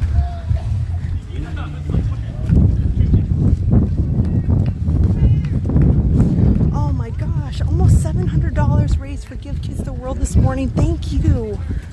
Thank you, guys. Oh, good morning. Here, I'm not even paying attention. I'm looking at the Soarin' buildings and the the poor medical people are waving at me and they're like, hi.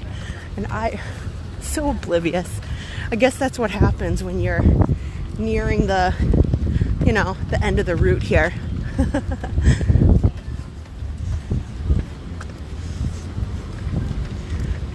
I just have so much fun walking back here because it's different. It's just different than being in the park and seeing things from a different perspective. Now there's some things I've chatted about this. Oh snap. What? Look at this. Now these guys are never out. Man. Oh, look at this from Lilo and Stitch. Leroy. I think that's Leroy. Here.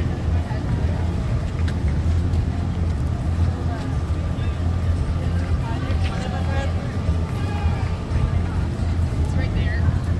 Thank you guys. Thank you. Colorado was in front of us. They didn't make it. They just showed up late. Colorado. Oh my gosh. I have never. I've seen Angel. I've seen Angel out. Oh my gosh. Oh, dang it. I wanted my picture with them so bad. But I don't want to try to like waste time. That's RunDisney. They have done a phenomenal job this race weekend, bringing out characters that are rare. So they were always known for that.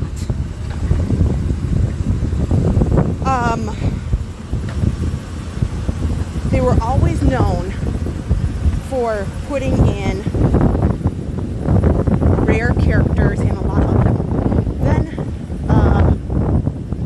the pandemic, of which we do not speak, happened, and a lot of things crumbled. You know, many things did. Not just at RunDisney, in the parks, just in life.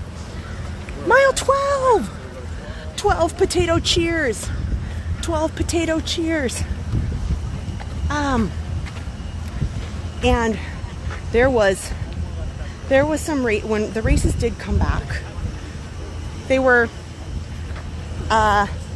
what's a nice way to put it?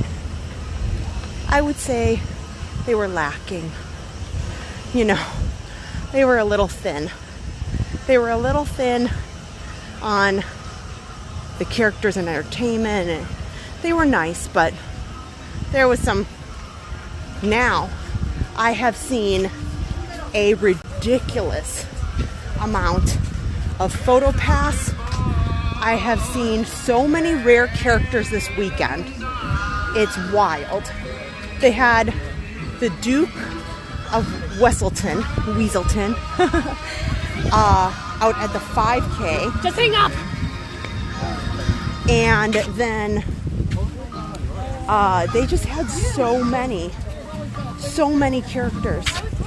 Oh my gosh, we are almost at $800 raised for Give Kids the World. Thank you guys. I wonder if we're gonna get to 1,000. We got about a mile left. That would be crazy. And I know, like, I didn't advertise this. I didn't plan. Like, it was just something that I just said at the last minute. This is important to me. I want to try to do something. I want to try to do something good and make something valuable out of this morning. And so thank you so much. Again, thank you to everybody. Ruben and Sample. Oh, thank you. I couldn't remember their names. Those were awesome. Thank you, Caleb. Oh. 12 potato cheers. Yes. Here we go. We're in the final mile. We're in the final stretch here. You guys are coming along with me. And we're doing good. Even though I've slowed it way down, my average pace is still 15 minutes and 40 seconds. So this last mile was a little slow because I stopped for the little Stitch's cousins and I got some water but we only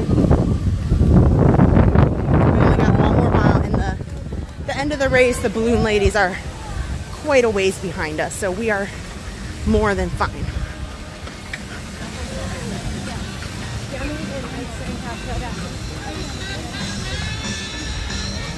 Watchful Susan, good morning. Okay, I'm gonna put my phone back in my pocket so I can pay attention. But you guys chat it up, because again, the more people that know about the live stream, the more people that get to know about Give Kids the World, the better. So hit the thumbs up. Even if you just put a chat in to say hello to everybody else, that's fine too, where you're watching from. Maybe have you ever done a Run Disney race? Is there any, let me know if you have any Run Disney questions. I'll give you a little bit of time and then I'll check the chat as we come around the corner. So maybe you have some questions about Run Disney. Have you done Run Disney races before? Would you like to do a Run Disney race?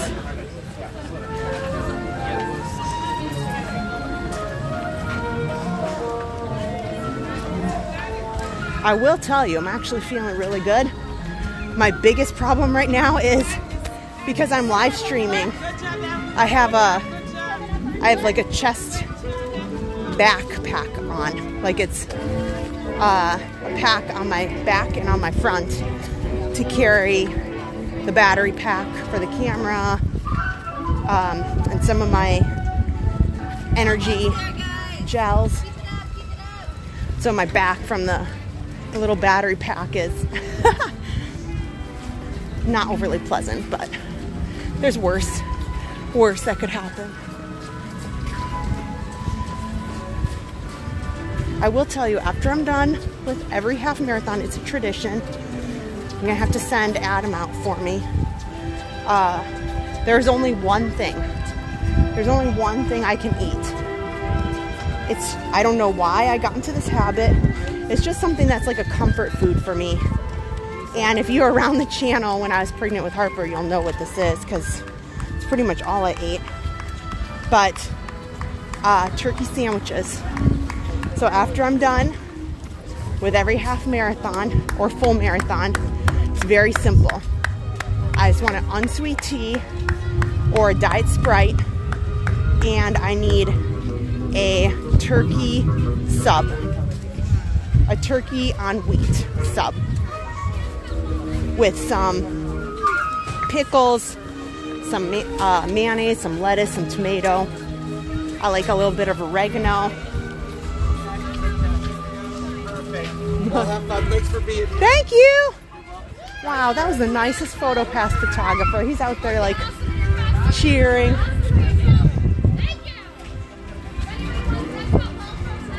Okay, here we go.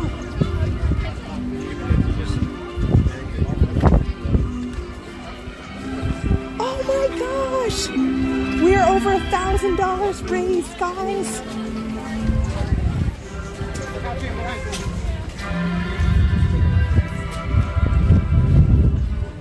Wow, that's awesome!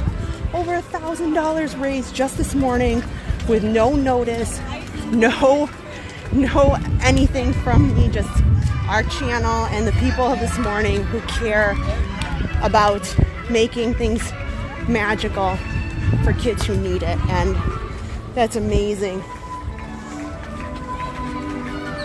Cats 5827, hello. Fiona Gibson, Ernie T, Lauren. Lauren 66 wants to know what's the best tips for registering for a Run Disney race. I have 5 very quick, easy tips. And you know what? Oh my gosh, there's Scrooge. Oh, look at over there, Scrooge McDuck. Oh my gosh.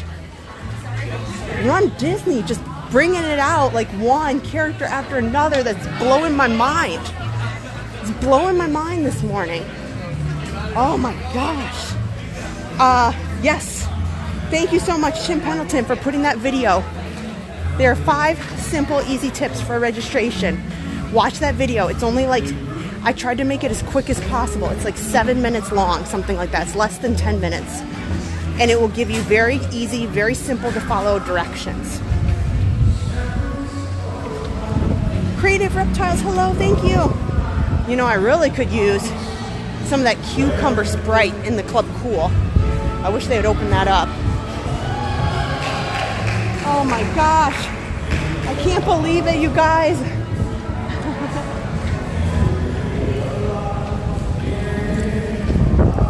Okay. That's awesome, guys.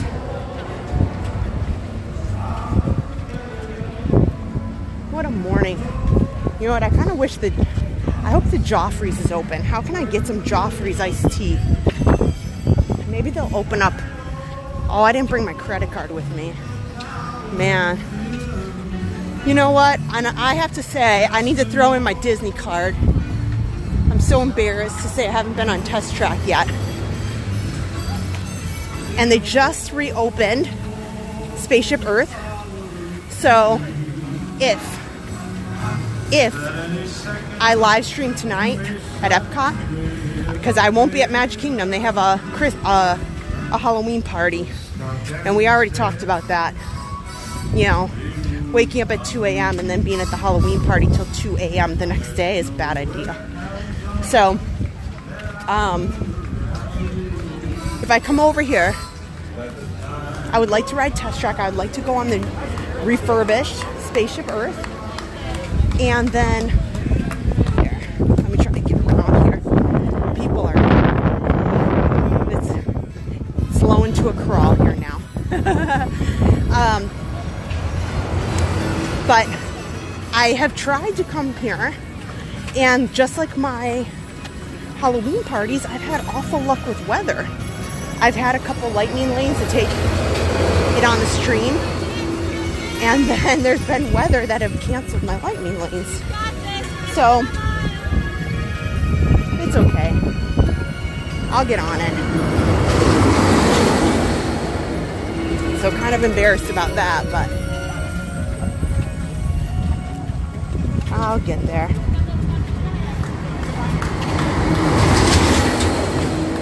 Summer Levin says, my daughter Danny is running the Princess Half Marathon in March. What nutrition gels do you recommend? Okay. I really love Goo. I have one here. I can show you. It's all a personal preference. Okay? So when it comes to energy gels, please take my advice and make that part of your training, because everybody's stomach is different, and I've learned the hard way on many occasions. So a lot of people, this is one of mine, love this Goo gel. It's pretty popular, but when I take it, I gotta walk for a little bit because it kind of turns my stomach for a few minutes, and then it,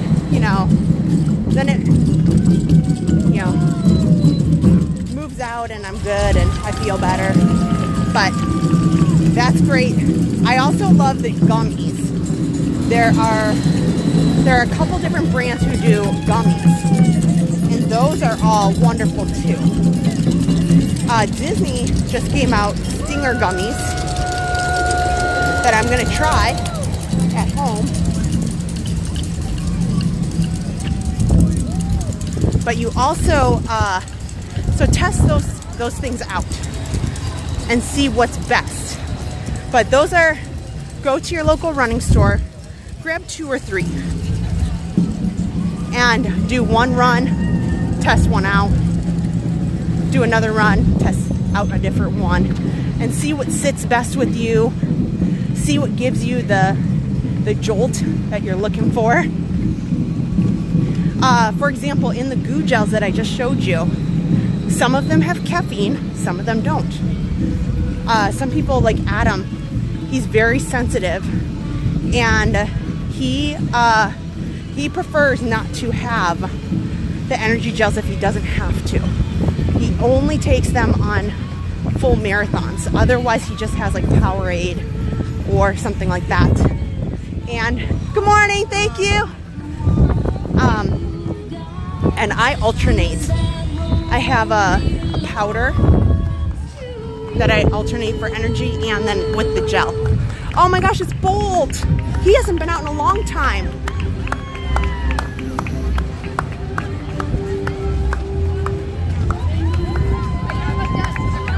Wow, that's amazing.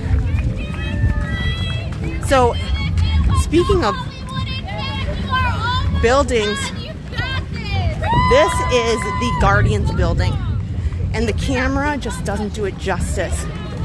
You don't realize, I promise you, you don't realize one bit how massive this building is until you are standing right under it. And you think, oh, that looks like a big building. You have no idea until, and it catches me off guard every time. Like, so I'm a mere, I am a mere 5'6", and look at all these people. They're about, you know, that's your average human height, and look at how high that goes. Wow. I think somebody said it's like 15 stories, 12 stories, something like that. It's crazy. Just absolutely floors me. Oh my gosh, you guys, those donations are rolling in. Thank you. And that right there is where you go up at the beginning of the ride, and then you come back into the ride. Look at how tall that is. Wow. It's just incredible. Just incredible.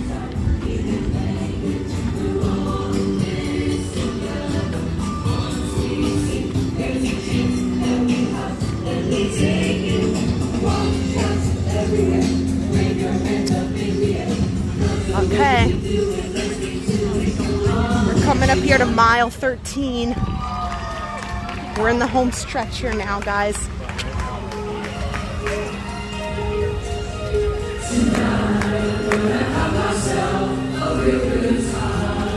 All that is Disney, yes. Gets parked over this way, yeah. It's quite something.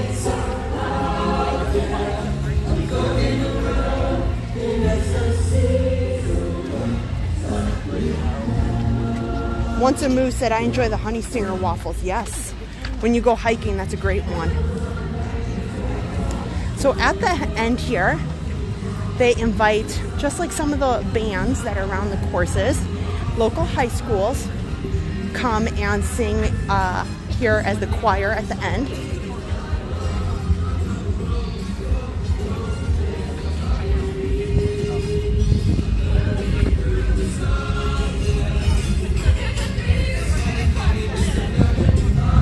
Let me see if I can sneak over here. So we can.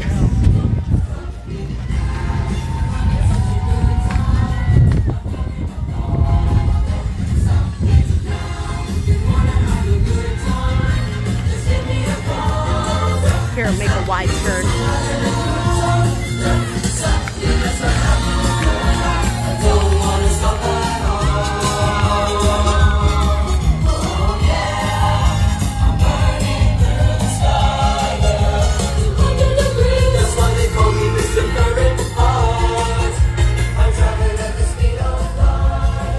Okay, we're making it. Oh, Summer Loving, thank you. Hey, Jane. My body is stabbing. Oh, the gate has decided we're done. Gate's just coming out. Oh my gosh. That gate said, and done for the day. Oh my gosh. If I see somebody, I'll tell them, hey, the gate keeps moving out on people. Here, I'll tell this guy.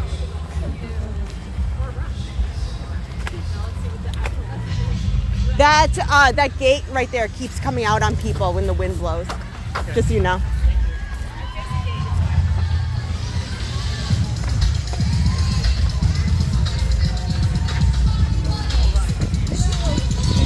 Okay. Here is the finish line, everybody. You guys ready?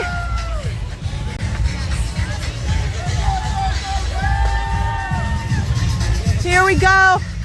Look at everybody.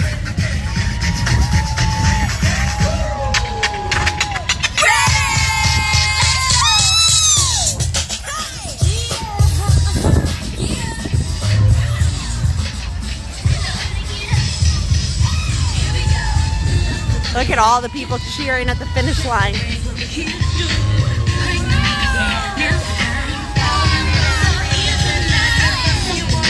Mile 13. And then you get to celebrate.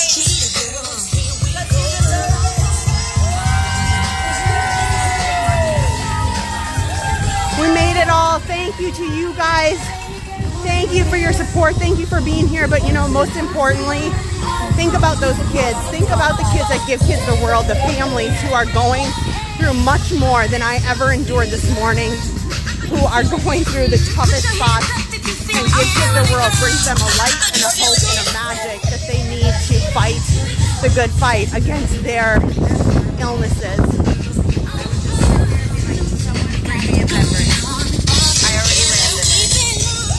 13 potatoes!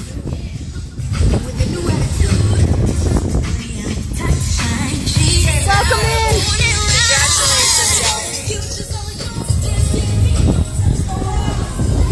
Here we go! Jeff Galloway's here.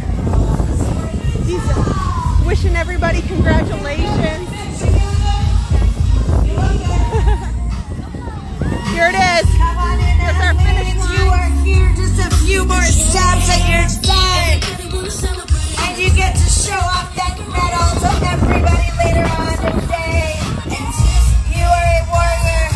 You are strong. You're amazing. Look at what you've done today. This is Kim. She's done Dopey 7 times. She's like, it's not Kim. Doing Dopey 7 times. She does it for her sister-in-law, Kim. Hi, Goofy. She lost to cancer.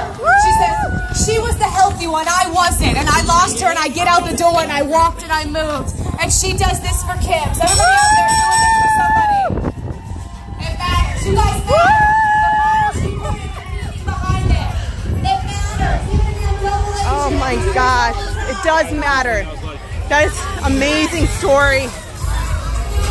That woman back there lost her sister, who was the healthy one, and she started running for her. She lost her sister to illness, and she's out here. She now does Dopies, and she is doing this for her sister, and everybody's got a story. Everybody has a reason to get out here to do things, and I don't know what your reason is, but I know that you can accomplish just as much as all these people who are out here today. I firmly believe it, and that's why I love what I do. That's why I love RunDisney. That's why I love coming out and sharing this with everybody, because everybody has a story of overcoming, and you can overcome more than you realize. Great job, everybody. Okay, I'll take one of these, guys. Okay, look at this. I got a nice cooling towel. Here we go. Nice cooling towel here. These have come in real handy. And they have a nice, look, lots of ice. If you need ice, you need any kind of medical attention, small or big, they are here. Look at, even with wheelchairs, they're gonna help you. Oh, thank you. Let's get some water, guys. We did it together. Oh my gosh, thank you. If you haven't already, please hit the subscribe button. Let's get our medal. Let's get our medal here.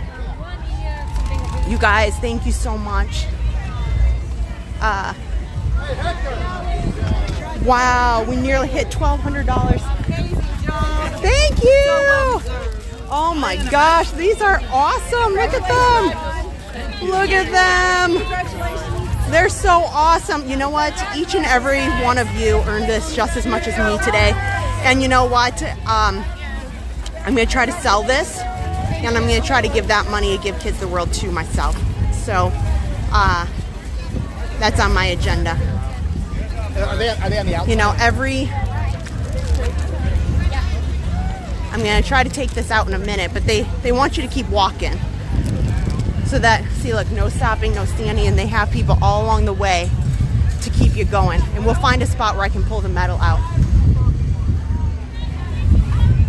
Here, we're gonna get our all that is Disney. I'm so happy to share this with you guys. I believe that you are capable of so much more than you believe in. And that's why I think this morning was important to me, is we can do big things as a channel. When you think that you can't do something, you can. And you can make a difference. And today we are making a big difference for the kids and the families that Give Kids the World. And that's not what I had on my agenda. You're welcome. But I'm so happy that that's what we did today as a channel. Okay, I got my water. That's good because I could use it. I've been talking way too much. And then after that, well, then you're a double A. With another certificate suitable for framing. Welcome in, guys. So we are just finishing. Thank you, guys. If you haven't already, please hit the subscribe. Not only are we having a great time out here today, we are going to be doing an incredible live stream at Mickey's Not So Scary Halloween Party this week on the 30th. We have a massive lineup for the holidays. It's going to be, I'm pretty excited about that schedule. If you're new to the channel, my name is Kristen. I live stream with my husband, Adam. My kids participate. Sometimes our young daughter, Harper, she just turned 4 last week. My other daughter is in high school. She just had homecoming last night. So I haven't slept because I was so worried about making sure she gets home at midnight. So that was fun. She was out last night. She looked beautiful. And I have a son in college. He just went off to college. So that's a little bit about my family. Park Pass TV mom worked at Magic Kingdom, and she works in the cancer center, the cancer head and neck cancer center downtown. And that's her full-time job, but she worked on Main Street in the confectionery for over 10 years. She's retired from that part-time gig. But my brother Dion works here at Epcot over in the Japan Pavilion. He comes on the streams. So let me just turn this around. We made it! Oh my gosh, guys. We made it. Here, I got my my cooling towel on. But this is the first time I've been on camera all day, because in those corrals, it's really tough to turn the camera around because you're shoulder to shoulder with everybody. But how are you guys? See, look, I got my chest pack and then my pack on the back too. So I actually am feeling pretty good. My worst trouble is just my back's hurting from the big pack that's on my back right now. I hope you guys are having a great time watching this and learning about RunDisney. Let's grab a box here. Here. Oops, I forgot to grab my box here. I'm good. I'll pass. Bananas are my, I said this in the 5K too. I'm like, bananas and onions are my least favorite. So here, we were talking about this during the live stream, and I said, you know, if you can't finish, this is the, lots of people are waiting for other friends or family to finish, so they have a seat here, they have their boxes, they wait for their friends or family to finish. because they make you keep walking, don't stop, and they won't let you just sit down. You got to come way out here, and then there's only certain spots. But if you get swept and you can't finish, the buses take you right here back behind to these 2 tents. They give you your medal, they make sure you're okay, and then you pop in right over here. And so nobody realizes, nobody has any idea that, what happened or the deal. So there's no shame, there's no anything.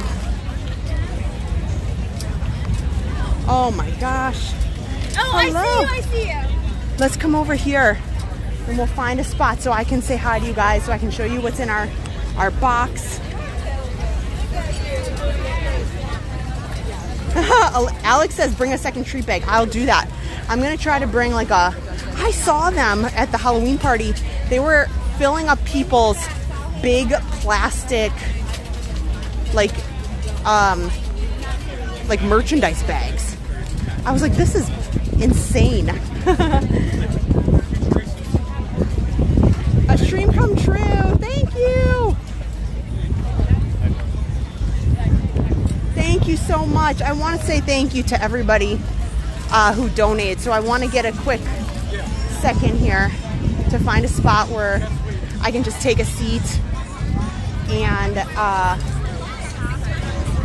find a spot where I'm not bothering anybody, and so I can talk to you guys and say thank you to everybody. So at the finish line area, the reunion area, they have a lot of spots where you can take photos, finisher photos. Here we go.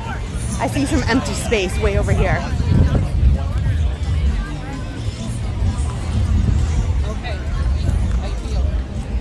Okay. Now these are the lines to get finisher photos. That's lengthy. Or if you just want to take one without a photo pass photographer, look, they have a nice little line right there. So we'll come right over here. We'll take a seat. These are all the buses to return to the resorts. Here. This is perfect. And they have characters over here too. Okay, so I'm gonna sit down so I can chat with you guys. It's gonna be rough getting up, but okay. Blah. Okay. I can unplug.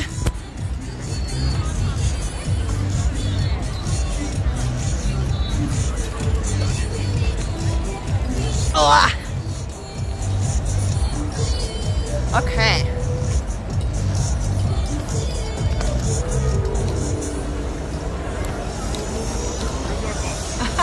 There you guys are. Thank you so much, everybody, for watching. Let me show you my medal. Okay. Right here.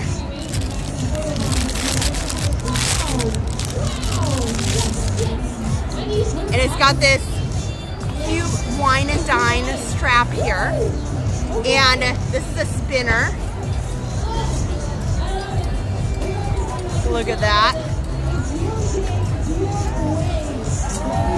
Very, very cute. But I'll put it back in here. And I'll see if maybe I sell it and donate that money to give kids a room. So I will tell them, just whoever puts a donation on there, I'll something like that, to just put that towards that or what. Oh my gosh, you guys, how are you? Let me take this off so you guys can see. So I've been wearing this big chest pack, and it's got a big battery on the back. So thank you, you guys, how are you? Let me say thank you to everybody.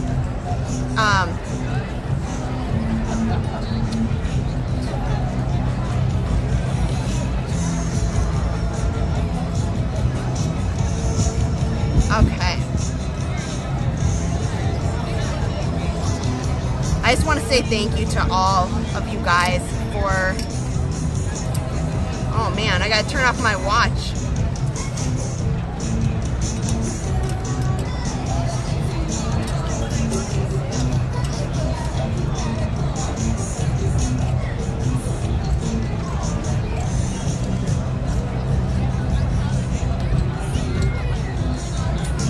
Oh my gosh.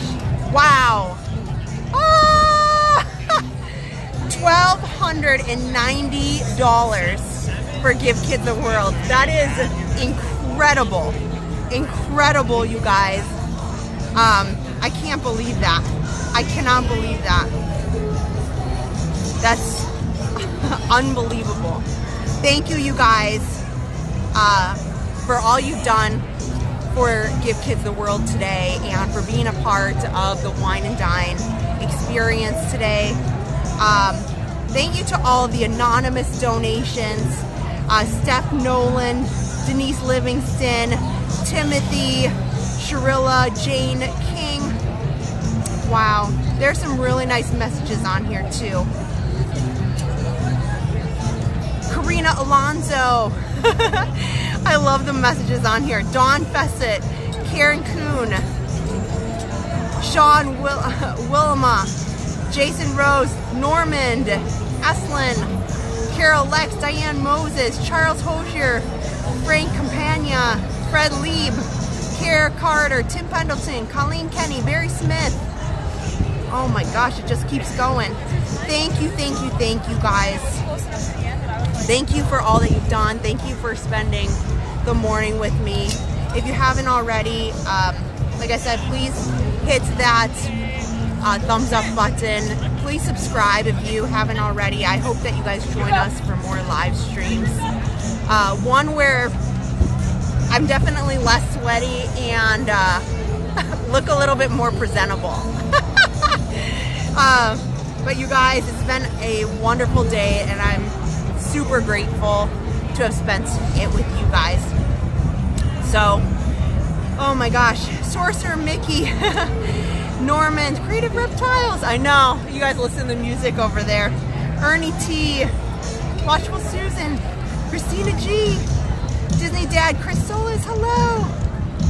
Oh man, Beach TYM2, congratulations. Thank you, all that is Disney. So with that, you guys, it's time for me to go. I probably should take a nap. You know what? I'm not going to do much today. I don't feel like cleaning the house. I did a lot of cleaning the house. And I did a lot of laundry yesterday. So I think I'm going to put on a good movie. And I'll let you guys know. You're going to have to watch the channel. I don't know if I'm going to stream at Epcot tonight. I'll probably be there. But I don't know, I might. If I do, I'm gonna make Adam come with me and maybe it'll just be a short stream, like a celebration type stream. So please hit that. And then, so that you know when we go live, because sometimes we go live on the fly. So once again, thank you guys for being a part of my day. I hope you had a great time and don't forget about the kids at Give Kids the World. Stay for the stream after the stream. I'll see you real soon. Bye. Oh, I gotta say too, if you are looking for running gear, please go check out our friends at Runner Athletics. We have a great discount with them. They have awesome, awesome gear, so check them out too. Okay, I'm gonna turn this around and you guys can enjoy the stream after the stream. I'll see you guys real soon.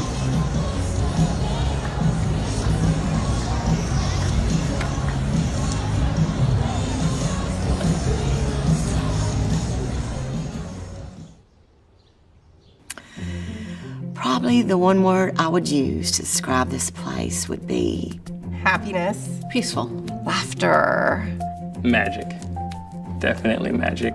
Give Kids the World is a magical village where you can leave all your cares behind, where you don't have to think about what ails you. We are the place that makes the wish come alive. It's my responsibility to impact as many kids here as possible as I can on Friday.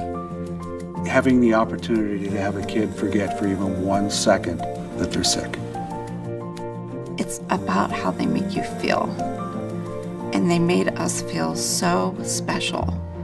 Like they put my son up on a pedestal, and he had the time of his life. The family thinks they're coming on a vacation to give their child a wish, but they end up walking away with hope. When I came here, I was at the point where I had given up completely. I didn't see any future for myself whatsoever. I just saw the next doctor's appointment. And I got here, and Give Kids World grabbed me under the arms, picked me back up, and said, you have more to give in your life. You mean more, you are worth something. And I lost that completely. I didn't think I was worth anything.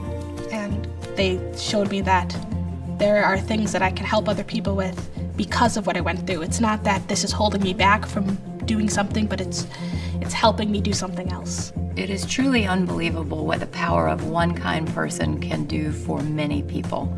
This is what I was put on earth to do. You know, I need to be here. I need to give back. When I stepped foot on this ground, my life changed immediately. If the village wasn't here, I'd be lost because it is, I mean, it's a passion for me. Being able to see before yourself someone who is probably in pain 24/7 smile and laugh, and in that moment you realize they don't feel that pain. So that's the magic for me. It's not, you know, glitter, it's teeth smiling. I've been asking myself, what is it that I am going to do to make a huge impact? How am I going to leave a mark? And I think I've found a place to do that. When I look into these kids' faces every Friday, I see a future. I see kids coming here to the village, and they are for the first time taking a deep breath, and they are having fun. So that's it. That's the magic of when you get these kids smiling and laughing, that's what it's all about. So it's not a depressing place. It's a happy place. It's a place where you can do something.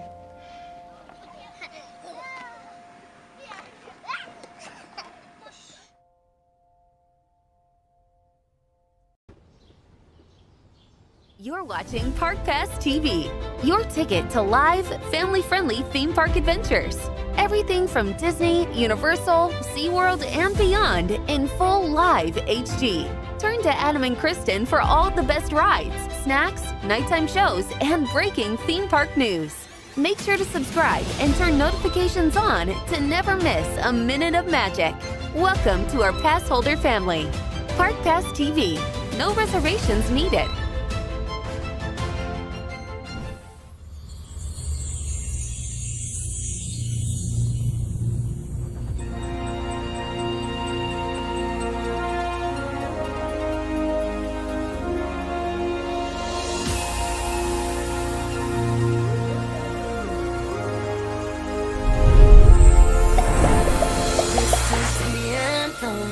What you came for, this is the moment magic was made for. Come one, come all, let's light up the sky now. You feel the magic happening right now.